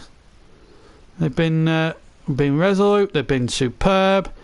They haven't wavered in any sort of way, shape or form. They've been a very good footballing side. Scored a couple of lovely goals. Well, the second one was certainly a lovely goal. The first one came from a rebound from a delicious Aaron Ramsey 3 kick. But Blackpool now, it's all a question of trying to maybe get back into those playoff places and get into the outside. And get into they're probably outsiders for a playoff place, but there are so many bigger teams left in that League One. You like your Portsmouth, your Lutons, and your Commentaries and all that sort of game, Sunderland. It's a very tough competitive league, and I think Blackpool are finding it hard, and with the Oysters not really putting any money into the coffers up at Bloomfield Road, it has become rather tough for them.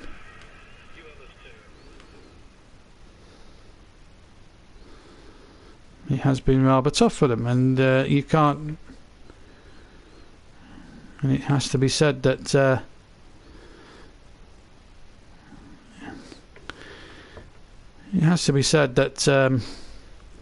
Blackpool will come fighting another day, and one day they will get back into the top 2 divisions. But at the moment, it's not going to be their night. Got a quarter of an hour just over to go. 14 minutes, 13 and a half minutes exactly. El Neni for Arsenal inside the centre circle, just inside the Blackpool half. They play 1-2 with Ramsey. And it's just a question of keep ball here. Blackpool all over the place here. Will be playing the ball through. And now, Gonzalez, well, he hasn't given that up, has he? As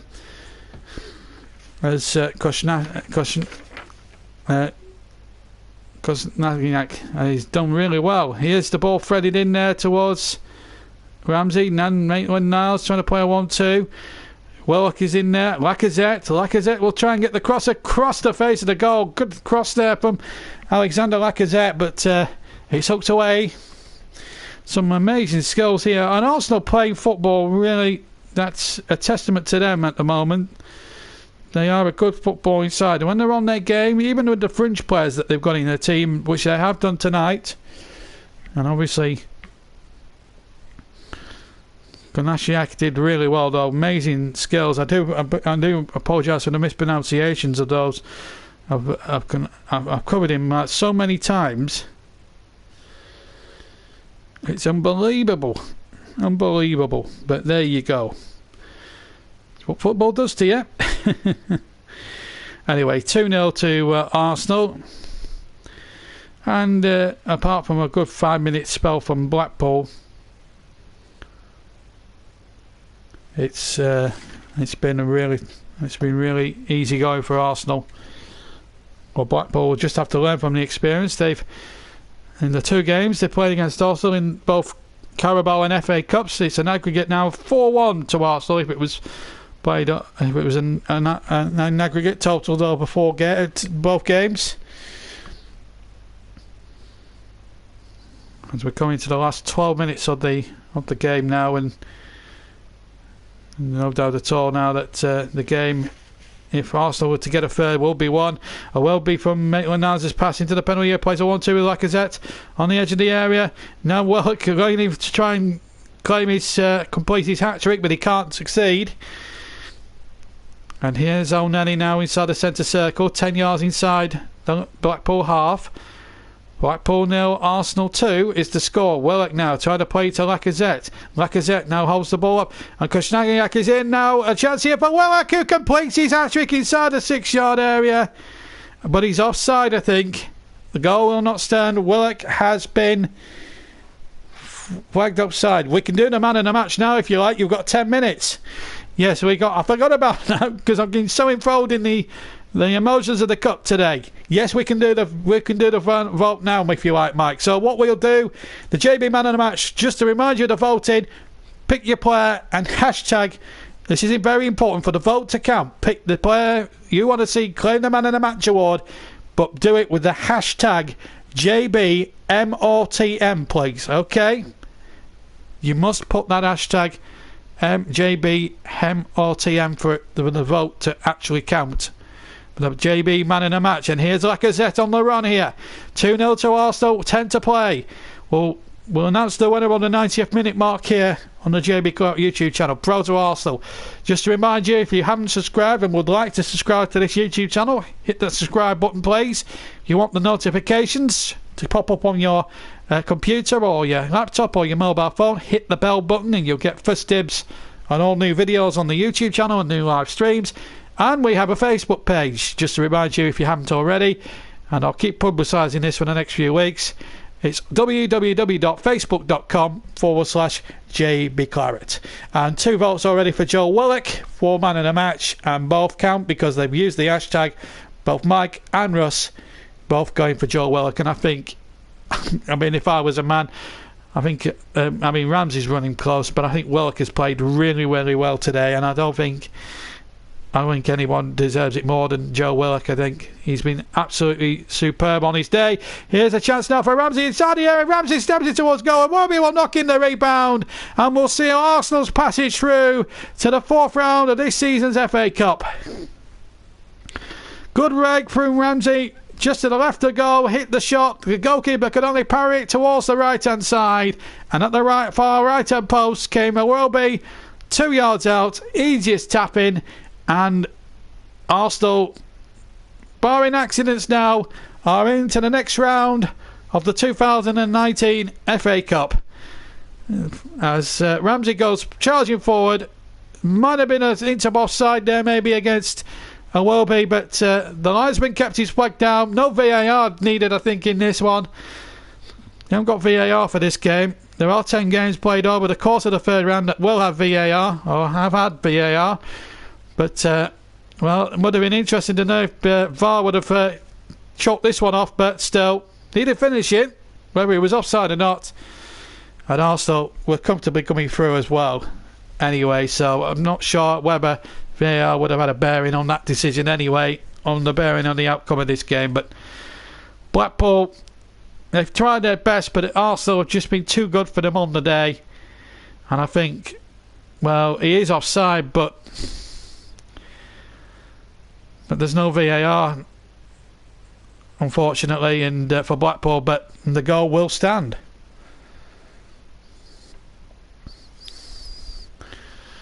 So 3-0, 7 minutes to play. Blackpool have put on a substitute. That's all that's been going on. And they've brought on here a substitute. I'll confirm who's come off and who's come on in a second or two. I'm sure we'll get that confirmed in a few moments' time. But it's Blackpool 0, Arsenal 3. That's the scoreline now. And the substitution for Arsenal is Medley for Konashniak. And the Blackpool substitution will bring that to you in just a second or two. But here come Blackpool with Alfonso. He's worked his heart off.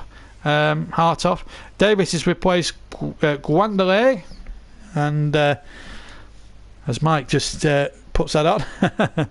But it's academic now for Blackpool. Whether the goal would have stood or not, that 3rd Arsenal goal, I don't think it's going to have much bearing on the results. Arsenal, I think, we're looking clear and deserved winners anyway, up until the 3rd goal anyway, and they look completely in control and are easing really in cruise control to the 4th round of the FA Cup, a competition, of course. I'm sure Arsenal fans need reminding that they've won 13 times, which is an all-time historic FA Cup record. As the cross comes in from Bola towards the Arsenal penalty area, but it's tucked away really by an Arsenal defence there.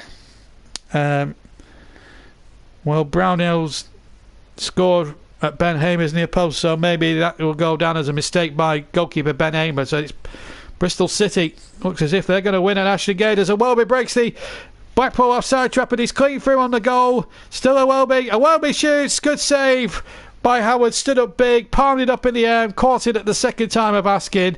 And Welby should have had his 2nd goal there. But the goalkeeper, in fairness to him, the Blackpool keeper did really well. It wasn't Howard, it was Mafumbi. Remember Howard got substituted, but Mafumbi came through and did well to block the shot. Good goalkeeping there by the Blackpool goalkeeper with just over 5 minutes of the game left to play. And so Welby comes off to be replaced by Saka for Arsenal, their final substitution of the evening. So Medley, Saka and Lacazette have all been used by Unai Emery for the game here tonight as substitutes goal. At least Lacazette's had a bit of playing time. Newcastle have equalised against you-know-who. Matt Ritchie with the penalty. So at the moment it could be a replay. The wrong side of the M65 in a week and a half's time. As D'Alfonso takes possession here for Blackpool. As Bola comes forward now for Blackpool. We've got League One now to concentrate on. They won the tie that really mattered in the previous round against Solihull Moors, who, in my opinion, were very, very much robbed of the opportunity. But they've won in the National League quite comfortably 4-1, so they keep their promotion hopes going at the top end of the National League under the managership of Tim Flowers, who's a local lad round those parts, and it's good for Midlands football that they're doing tremendously well. Bristol City winning elsewhere. Bristol City winning at the moment. Palace and Norwich being held to a 0-0 draw. And Arsenal just 4 minutes away has been a go at Crystal Palace. So the 10 men and Grimsby have battled so well there, I believe, as Blackpool go looking for a consolation. Bruce Spearing, the appeal handball, but it's not given. Guy has it now. I'll get back to the goal flash in a second or two. And here's a chance now for Feeney, who hasn't stopped running. I have to say credit to the Blackpool wing players. They haven't stopped running or giving up all the way as the cross comes in from the right hand side, but it's all taken by Pedacek. So the goal, so very harsh on Grimsby. The 10 men of Grimsby, they had a man sent off after 2 minutes and battled so bravely until 4 minutes from the end. Jordan Ayew, 2 goals in a week for him. And after going a long time without one, and Grimsby, a very brave Grimsby side, look as if they're going to just fall short, unfortunately. Sad news for Grimsby Town fans, but relief. Not sure good news, but relief, I think, would be the word really to describe how Crystal Palace will feel about that, because that was a really, that should have been a real home banker. But Grimsby made it a game there, I believe, down there at Selhurst.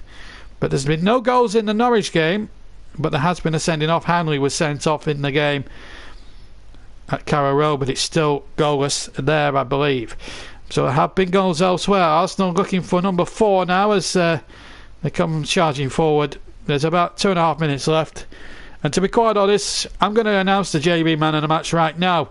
And I would have probably gone with the 2 lads. I'd have gone with Russ and Mike, and I'm going to say Willock as well. So Willock has completed some hat-trick in some sorts. He might not have completed a hat-trick on the pitch, but he's completed a vote of hat-tricks off the pitch, because the JB Clark Man in the Match award by unanimous vote is to Joe Willock for his 2 goals and his all-round work ethic today for Arsenal. So well done to Joe Willock. He's the JB Man in the Match, and deservedly so, I thought, in my opinion. At all, the special mentions for 1 or 2 players. Blackpool, of course, Feeney and Delfonso tried their best.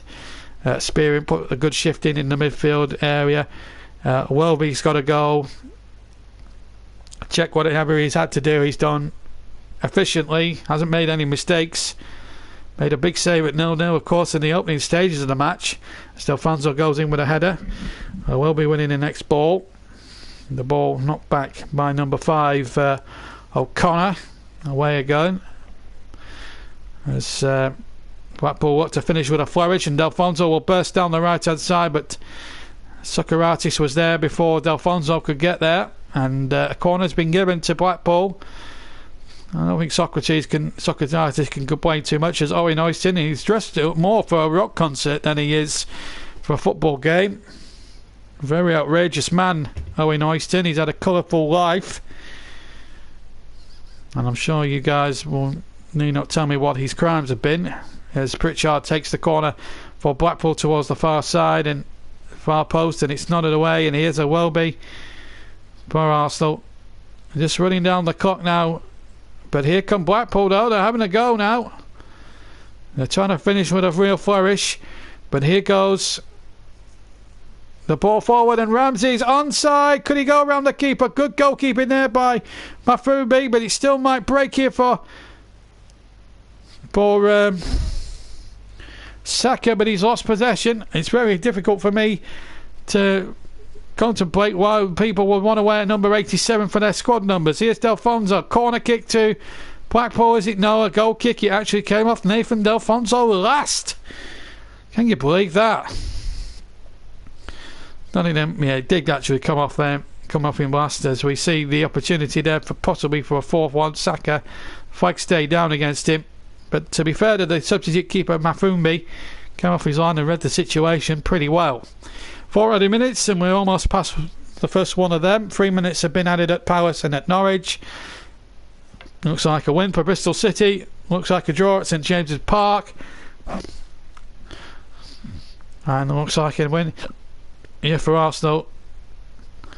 And it looks like Huddersfield are going to be the 4th Premier League casualty of the 3rd round, along with Bournemouth, Cardiff, and 3rd Premier League scalp, I think. So Bournemouth, Cardiff and Huddersfield look like going out. Norwich 0-0 with Portsmouth, so they may have to replay down at Fratton Park then in a week and a half's time, but we'll bring you the full times, and we'll bring you some goal commentary, some audio commentary from the 3 o'clock games that really affected things. We'll see the shocks at Accrington, and we'll hear commentary from the shocks at Gillingham and at Accrington. We'll see goal clips for Nottingham Forest, the game between Chelsea and Notts Forest, and Manchester United coming through 2-0 winners at Old Trafford this afternoon.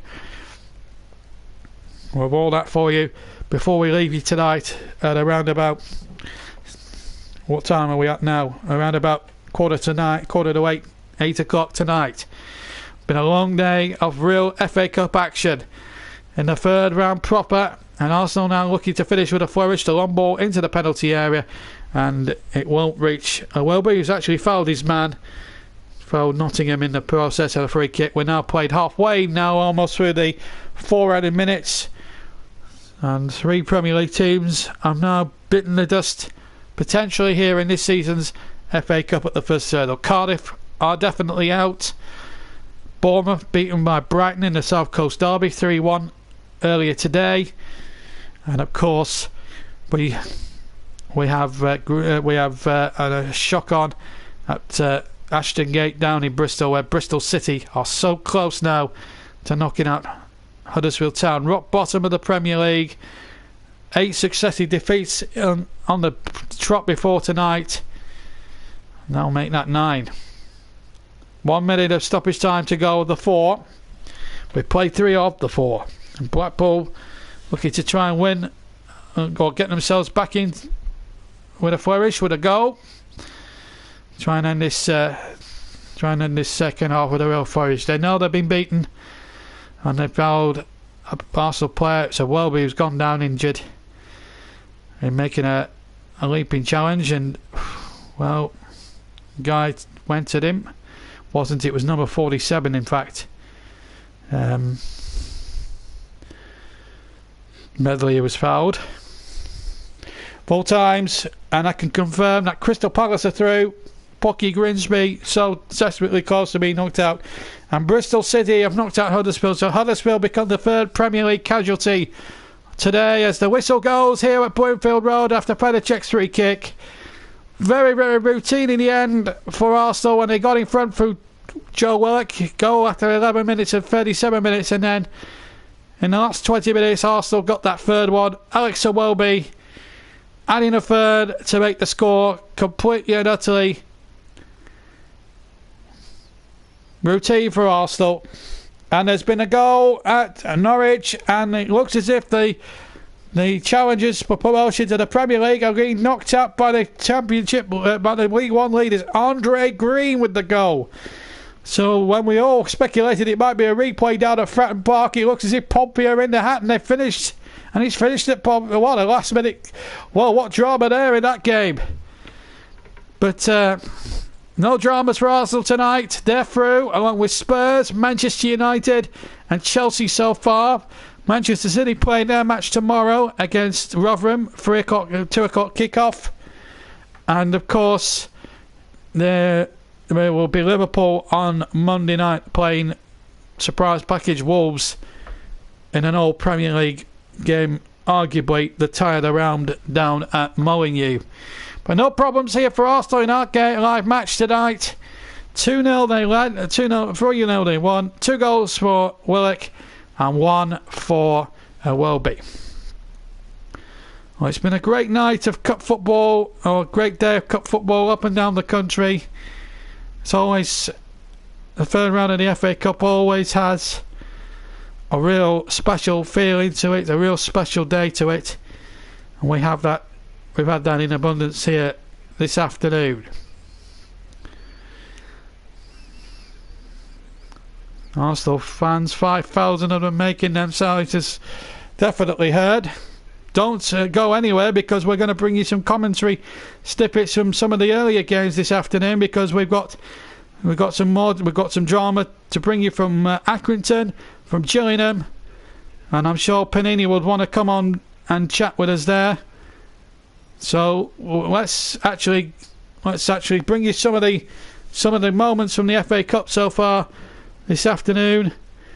We've got some more games to come up tomorrow. We've got hopefully for you live Woking against Watford, the only non-league team left in the competition now, and Woking and Martin Tyler as assistant manager will have a crack potentially of trying to cause a real upset in the FA Cup third round. So don't forget, 1:30 we start with that one for a 2 o'clock kickoff. Newcastle draw 1-1.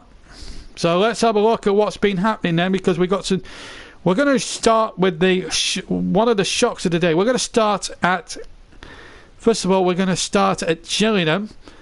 Gillingham, of course, we're playing Cardiff today. And we'll try and get some highlights of that in a second. We will bring you highlights of that in a second. But Gillingham, they were the big winners today. And this is what happened at... so we're going to bring you highlights of today's early kick, the game at Priestfield. The game at Priestfield Stadium, where Gillingham caused a real upset. And your commentator is Alistair Mann. Moving away.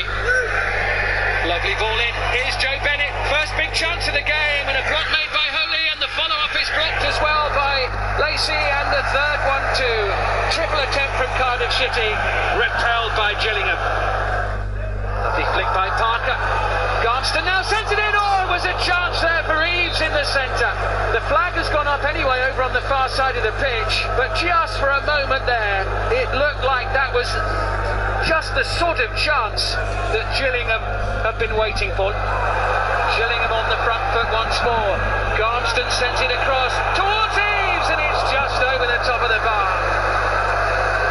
Pen back inside their own half. For the vast majority of this first half, twice in the last couple of minutes they've caused Cardiff real problems.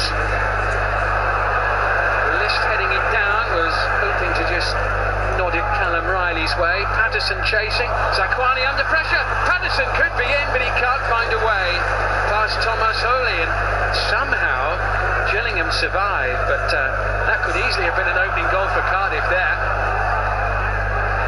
There's a confidence about the way Gillingham are moving forward here. O'Neill with the ball in. Cleared away by Morrison.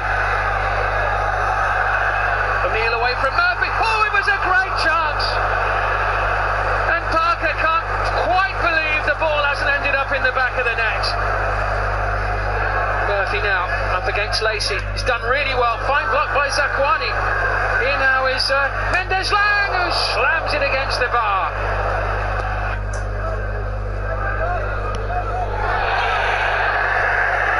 Battling away, no foul there for the challenge on Morrison, who stays on the deck. Eves now considers his options. There's a chance here for Elliot Liss. Oh, he's only gone and scored. Elliot Liss for Gillingham inside the last 10 minutes of the game. Tom Eves on the far side had time to consider which ball he wanted to play. It fell kindly for Elliot Liss, and he's buried the chance. O'Neill was aiming for Parker, headed away by Lee Peltier. Only as far as Riley here. Oh, the deflection takes it onto the bar. So close to a second goal. That would have sealed the deal as we go into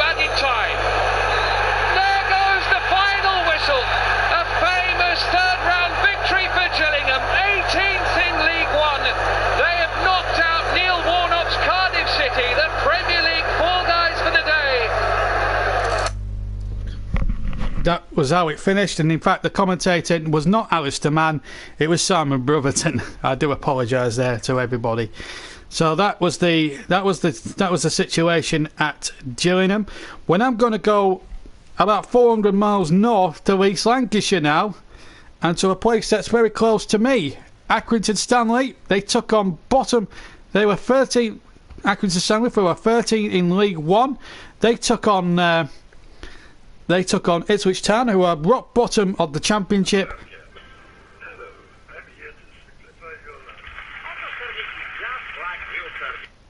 Who are bottom of the Championship. Apologies for that little interference.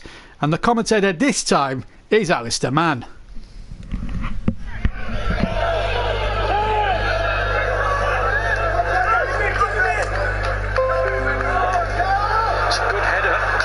The opportunity, and he settles himself to hit it, and Bialkowski needed 2 goes to ensure that it stayed at 0-0. Finlay headed away by Spence on the stretch. Clark, and again, and Bialkowski with a save. Clark gets it back again. Finlay, no question that Ipswich are getting stretched by Accrington Stanley. Did the first part really neatly, couldn't get it beyond the goalkeeper. Touch is a good one towards Sears. Jackson near the penalty spot. Nolan's arriving. Sears still has it. Went for it himself, and Ripley at last has had some genuine work to do.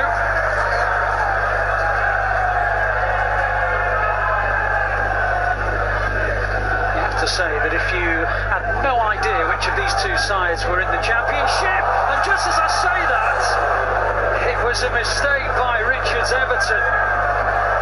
The goalkeeper Ripley manages to spare his blushes. Well cleared by Key. Everton will have to defend the second ball as well. Oh, it's a good effort and a good save by Ripley to deny Nolan. He hit it fairly crisply, and it was a good stop by Ripley. Plenty of tall men on that back post. Richards Everton gets it, it must be, it is! Billy Key! That's what cup football is all about. Accrington Stanley take the lead just after Ipswich Town had probably had their best spell of the match.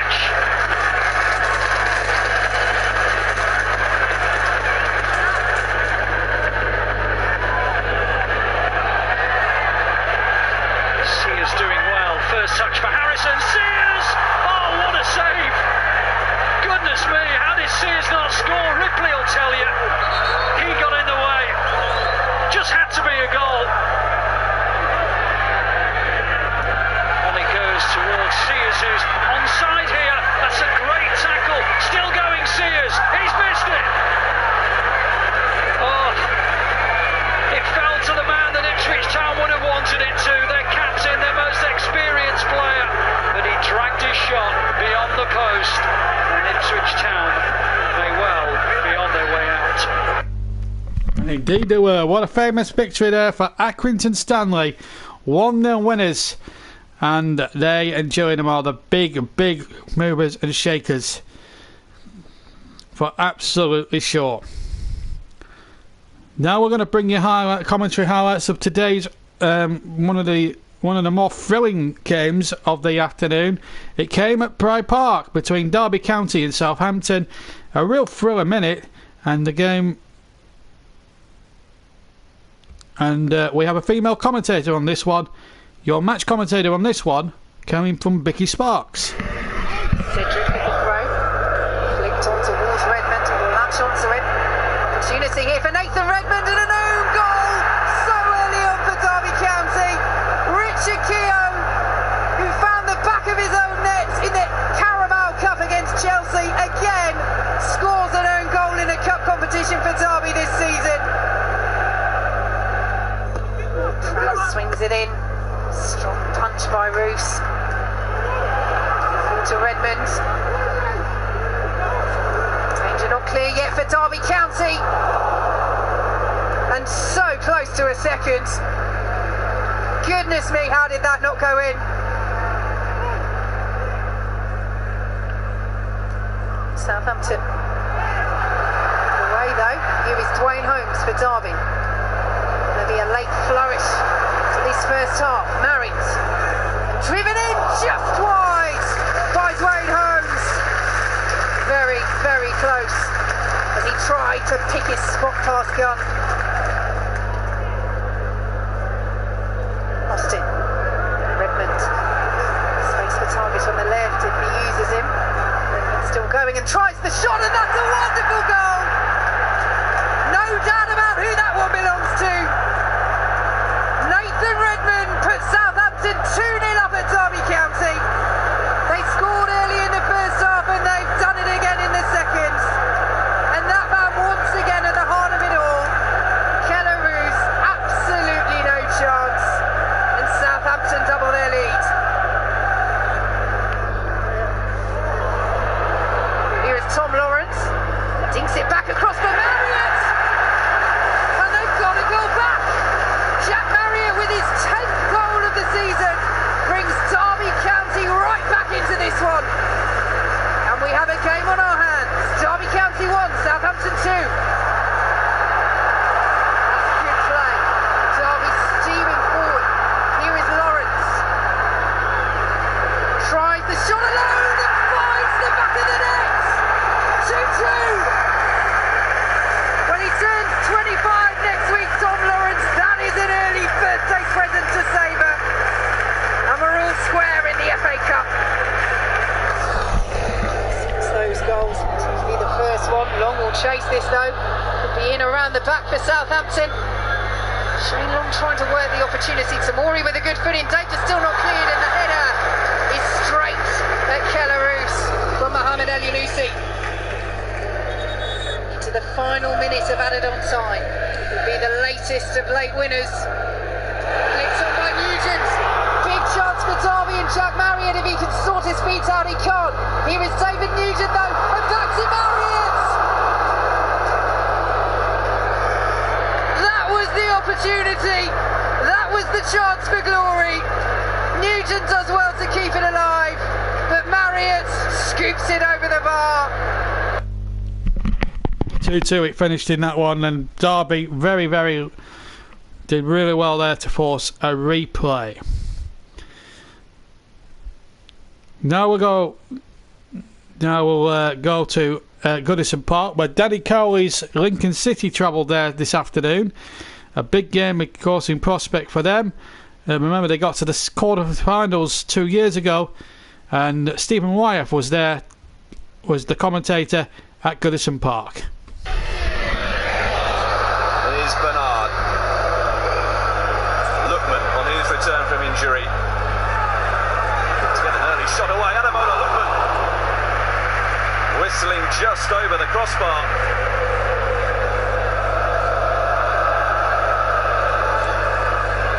Baines delivers. Lookman. Is it over the line? Adamola Lookman heads Everton in front. Smallest man on the pitch, finding space in the Lincoln penalty area, and it's taken Everton less than 12 minutes to break through against the League 2 team. But in the end, it was the use of the arm to try and claw the ball away, well over. And Adamola Lookman's first goal for Everton since December 2017. Sigurdsson.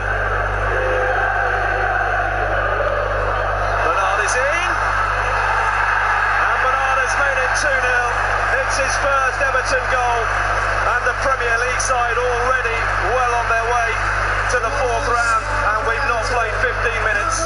It was Sigurdsson who picked out Calvert-Lewin. Bernard timed his run to perfection, and how about the quality of the finish? Given away by Eardley. Calvert-Lewin skipping away from Boswick. Calvert-Lewin could get worse for Lincoln here. He's taken it on himself, Calvert-Lewin. And it's a vital save from Josh Vickers to keep Lincoln in the contest. Lincoln thought that set pieces would be their best opportunity of goals against Everton. This is a good one. Shackles on the end of the delivery, and there's a goal back. It's Michael Boswick who's got it, and suddenly Lincoln have hope. Michael Boswick's third goal of the season has reduced the deficit. Baines, not much to aim at for Baines. Lookman is arriving. Top below clear, only as far as Sigurdsson. Really good save from Vickers to keep it at 2-1. Another potentially dangerous set piece for Everton to contend with. Corner kick is delivered deep and away by Richarlison. Well, of all the players to provide the critical piece of defending for the Premier League side, probably would have been safe to let it go, but had to be sure. Cup tie still hanging very much in the balance. Zuma, Baines, chance now perhaps for Everton to finish it. Richarlison just drifting away from the target. Thought that was the moment for him at Everton, did Richarlison. Baines with the probing run. Richarlison opening up his body, just trying to bend it beyond the reach of Vickers. And despite the brave efforts of Lincoln, it was just enough for Everton to sneak through by 2-1 in that game. Now to Stamford Bridge, where could it be Fabregas' last game in England? We wonder. He went off to a tearful reception earlier, but let's see how Chelsea got on against Nottingham Forest. And your commentator on this one is from Jonathan Pearce. Saba Costa, acres of space. Osborne had switched off. Early cross looking for Morata. Should have scored. Straight to the goalkeeper. Anywhere but there. Sums up his season really. Chelsea should be ahead. Just needed to steer the ball anywhere but there. Fabregas over the top. Morata another chance for him. Well, was he clipped there by Jakob? The referee says no. It's a lovely ball played up to Morata this. Away he goes. And Jakob clips him, pulls him back, clipped his heels. Christensen away to Saba Costa. Again room on that right. Barkley. But it comes out to the door. Brilliant block by Claudio Jakob. Chelsea fans will say he should have been on the pitch. Luis, big crossfield ball. Saba Costa. Will he come now? It comes out of Loftus-Cheek. That's a definite penalty. Loftus-Cheek far too much room. The touch invited the challenge. Then he went beyond him. And the penalty is Chelsea's. And Cesc Fabregas, in what could be his farewell game, will take the spot kick to put them ahead. Checks his run. It's safe. Luke Steele, Nottingham Forest hero, denies Fabregas. Kajura. He tried there an expansive turn in a tight area and he's given it away. And Chelsea got a 4-on-3 here and Forest aren't getting back quickly enough. Morata, Loftus-Cheek, good run to open up the gap to Saba Costa. Luke Steele, hero of the hour. Chelsea should have made this count. To the Doy. To the gears. Good low cross, 1-0. Deadlock broken. Morata gets it. And they were doing the Paragon. Need to do that. Game in, game out. To prove that he is good enough to be a regular at Chelsea. He is good enough to be a regular scorer at Premier League level. In comes across. Oh, that's the miss of the season. He's offside anyway, so it wouldn't count. Saved his blushes. The execution of the chance was dreadful, and the assistant's flag saved him.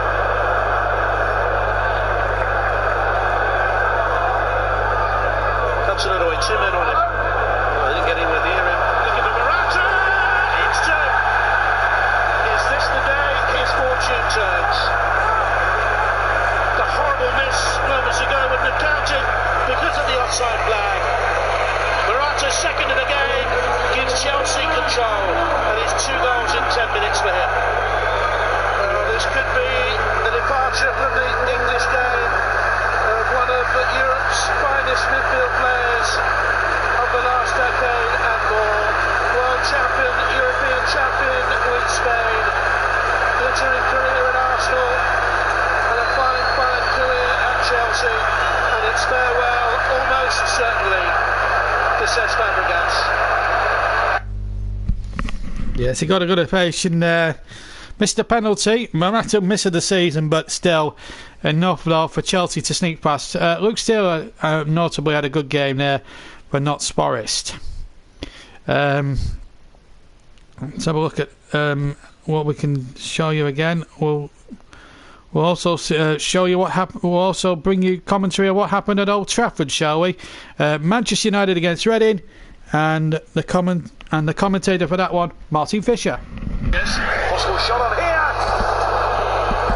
Best bit of football we've seen so far from Manchester United. This is Sanchez, Lukaku and Mata wait in the middle. This is Fred arriving, and in goes Mata, and now it's Fred, but the flag is raised.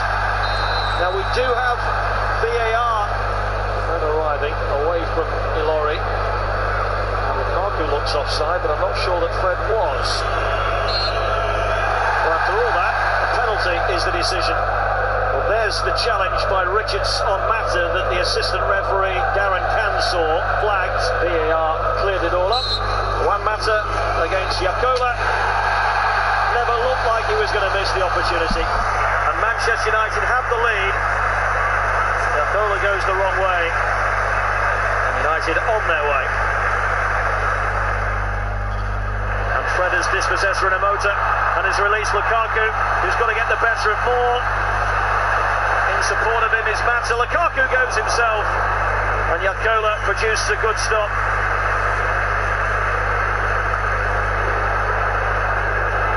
Important save from the Finnish keeper, and it's set Reading on the way.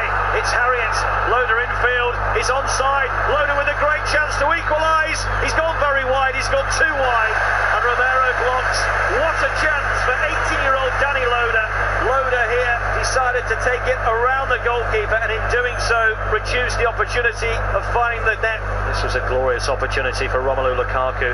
Couldn't shake off Moore and then got it caught underneath his feet. Still forces the save out of Yakola. Swift twisting and turning and finding Yidon. Why didn't he hit it first time? Now he does shoot, and Romero is there to keep him out. Plenty back though for Reading. It's Sanchez, Lukaku making his run, and he's in. Lukaku around the goalkeeper and sticks it home. And in the 4th minute of 5 added at the end of the first half, Reading's task gets that little bit more difficult, and Manchester United are 2 up, and there's no way back for Reading now. Luko to go again, checking the inside Fred. Can he get the shot away? Too many red jerseys, but he's found Harriet. Romero with a good save. Questions about whether or not Harriet might have been offside, but flag stayed down. Luko, Barrow. Will it work this time for Reading? Barrow through a rather flimsy challenge. Loco shots, and Romero does enough. Don't think that Sonny Loco really got hold of it.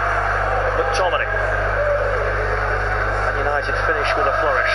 Pereira's drive, a good one. It's a fantastic save from Yakola. Finn was down brilliantly. It's a strong hand to turn it the right side of the post from his point of view. First serious stop that he's had to produce in the second half. And that's the way it finished. 2-0 there to Manchester United. Ross, if he'd have been fine, he would have done the Chelsea match, incidentally. So, yeah, very disappointing. So let's just let's go to another game. This is between Fleetwood and AFC Wimbledon from earlier today as well. Plenty of action to come now. We've got about 10 minutes to go, and your commentator for this one is Steve Hotchell.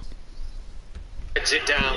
The Hunter will take a shot. It stings the hands of the keeper Aaron Ramsdale, and he manages to palm it out to his left-hand side for the debut boy, Aaron Ramsdale, and in the end it was a relatively straightforward stop.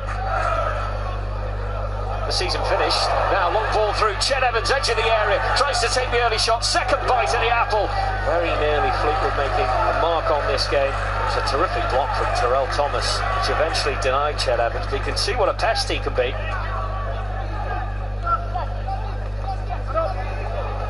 Headed back by a player, low into the box. The turn and shot produces a wonderful strike by Andy Barcham, and AFC Wimbledon are in front. Barcham couldn't have found a better better spot. The cross was neat, the turn and finish was clinical, and Alex Cairns really couldn't have done much more there. Well, that's a decent delivery, and it's hit the crossbar, but the flag had gone up anyway. It would not have counted. He took the free kick early. Morgan rattled that bar with his header.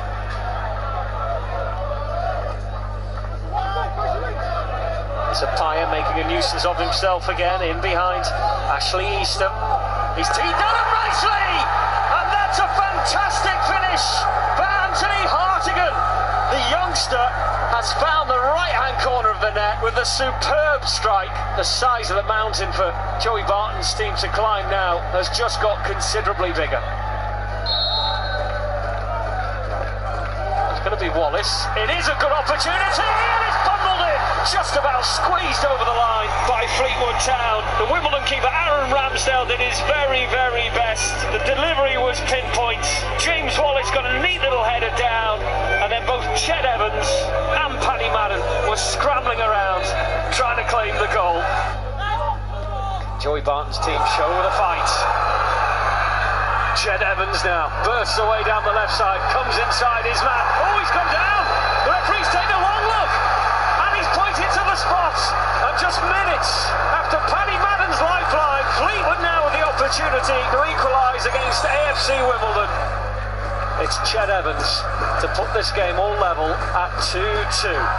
He's earned the penalty, and he scored the penalty. What a test of character that Joey Barton's side have endured. 2-0 down, and then 2 quick goals. And Ched Evans has been sensational today. It's Wordsworth who'll cross it back into the box. A Pyre on his chest, looking for space! And more than that, he scored!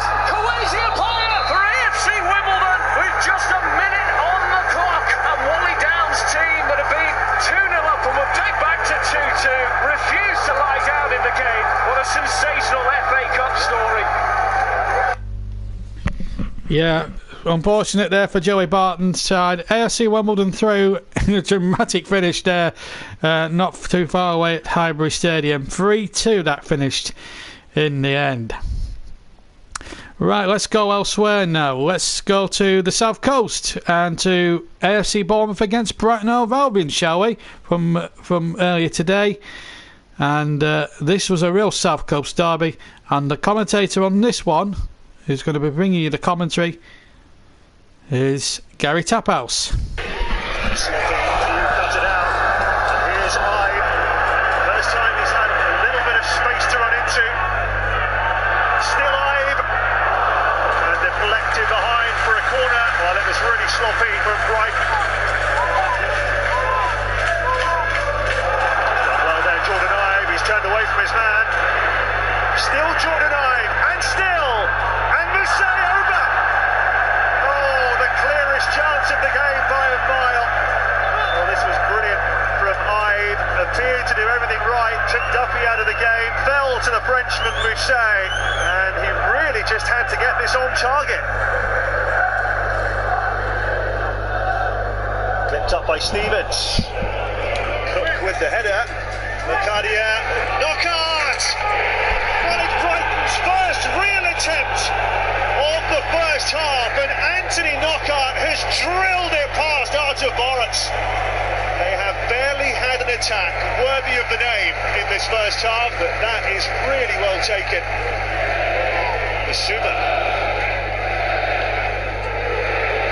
It's Bissouma! Oh, brilliant strike! Brighton 2-0 up with 2 goals in 3 minutes. He picked it up, he drove forward, and from 35 yards he took aim, and in off the post. Brooks, Sermon, good ball into Pugh, brilliant goal by Mark Pugh to fall Bournemouth back into this cup tie. He's waited a long time for this. Bang! Right in the corner. Past Jason Steele. Taken by Knockout. Duffy! And headed in! It's 3-1 to Brighton! And Donny! That could be the clincher for Albion. Well, a horrible goal for Bournemouth to concede. 6th Bournemouth corner. Stars with it, cleared as far as Brooks! Great strike and a brilliant stop by Steele. Fraser turning away from Bruno, he was held back, referee says play on. Q puts it over. Q with it. Cook! Oh, what a superb save that is from Jason Steele. Oh, Cook can't believe it. He seemed to come from nowhere to block that away. And that's how it finished, 3-1 to Brighton. They go into hat for the 4th round draw of the FA Cup, which takes place on Monday night. Other scores: West Brom 1, Wigan 0, Brentford 1, Oxford 0, Shrewsbury and Stoke finished 1-1.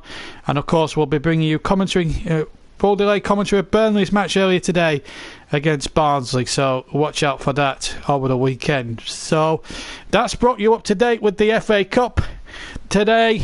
Some real shocks. No shock here at Bloomfield Road. Blackpool 0, Arsenal 3 it finished. Arsenal safely through, Tottenham safely through last night, London rivals. Chelsea through today, Manchester United through, and now it's over to Manchester City and Liverpool in the next couple of nights to see if the big boys can get through to the next round of the FA Cup. But that's it from this stream tonight. I very much enjoyed our coverage tonight. Don't forget, we will have delayed commentary of the game between Burnley and Barnsley a bit later. But tomorrow it's Woking against... Our main commentary match tomorrow is between Woking and Watford.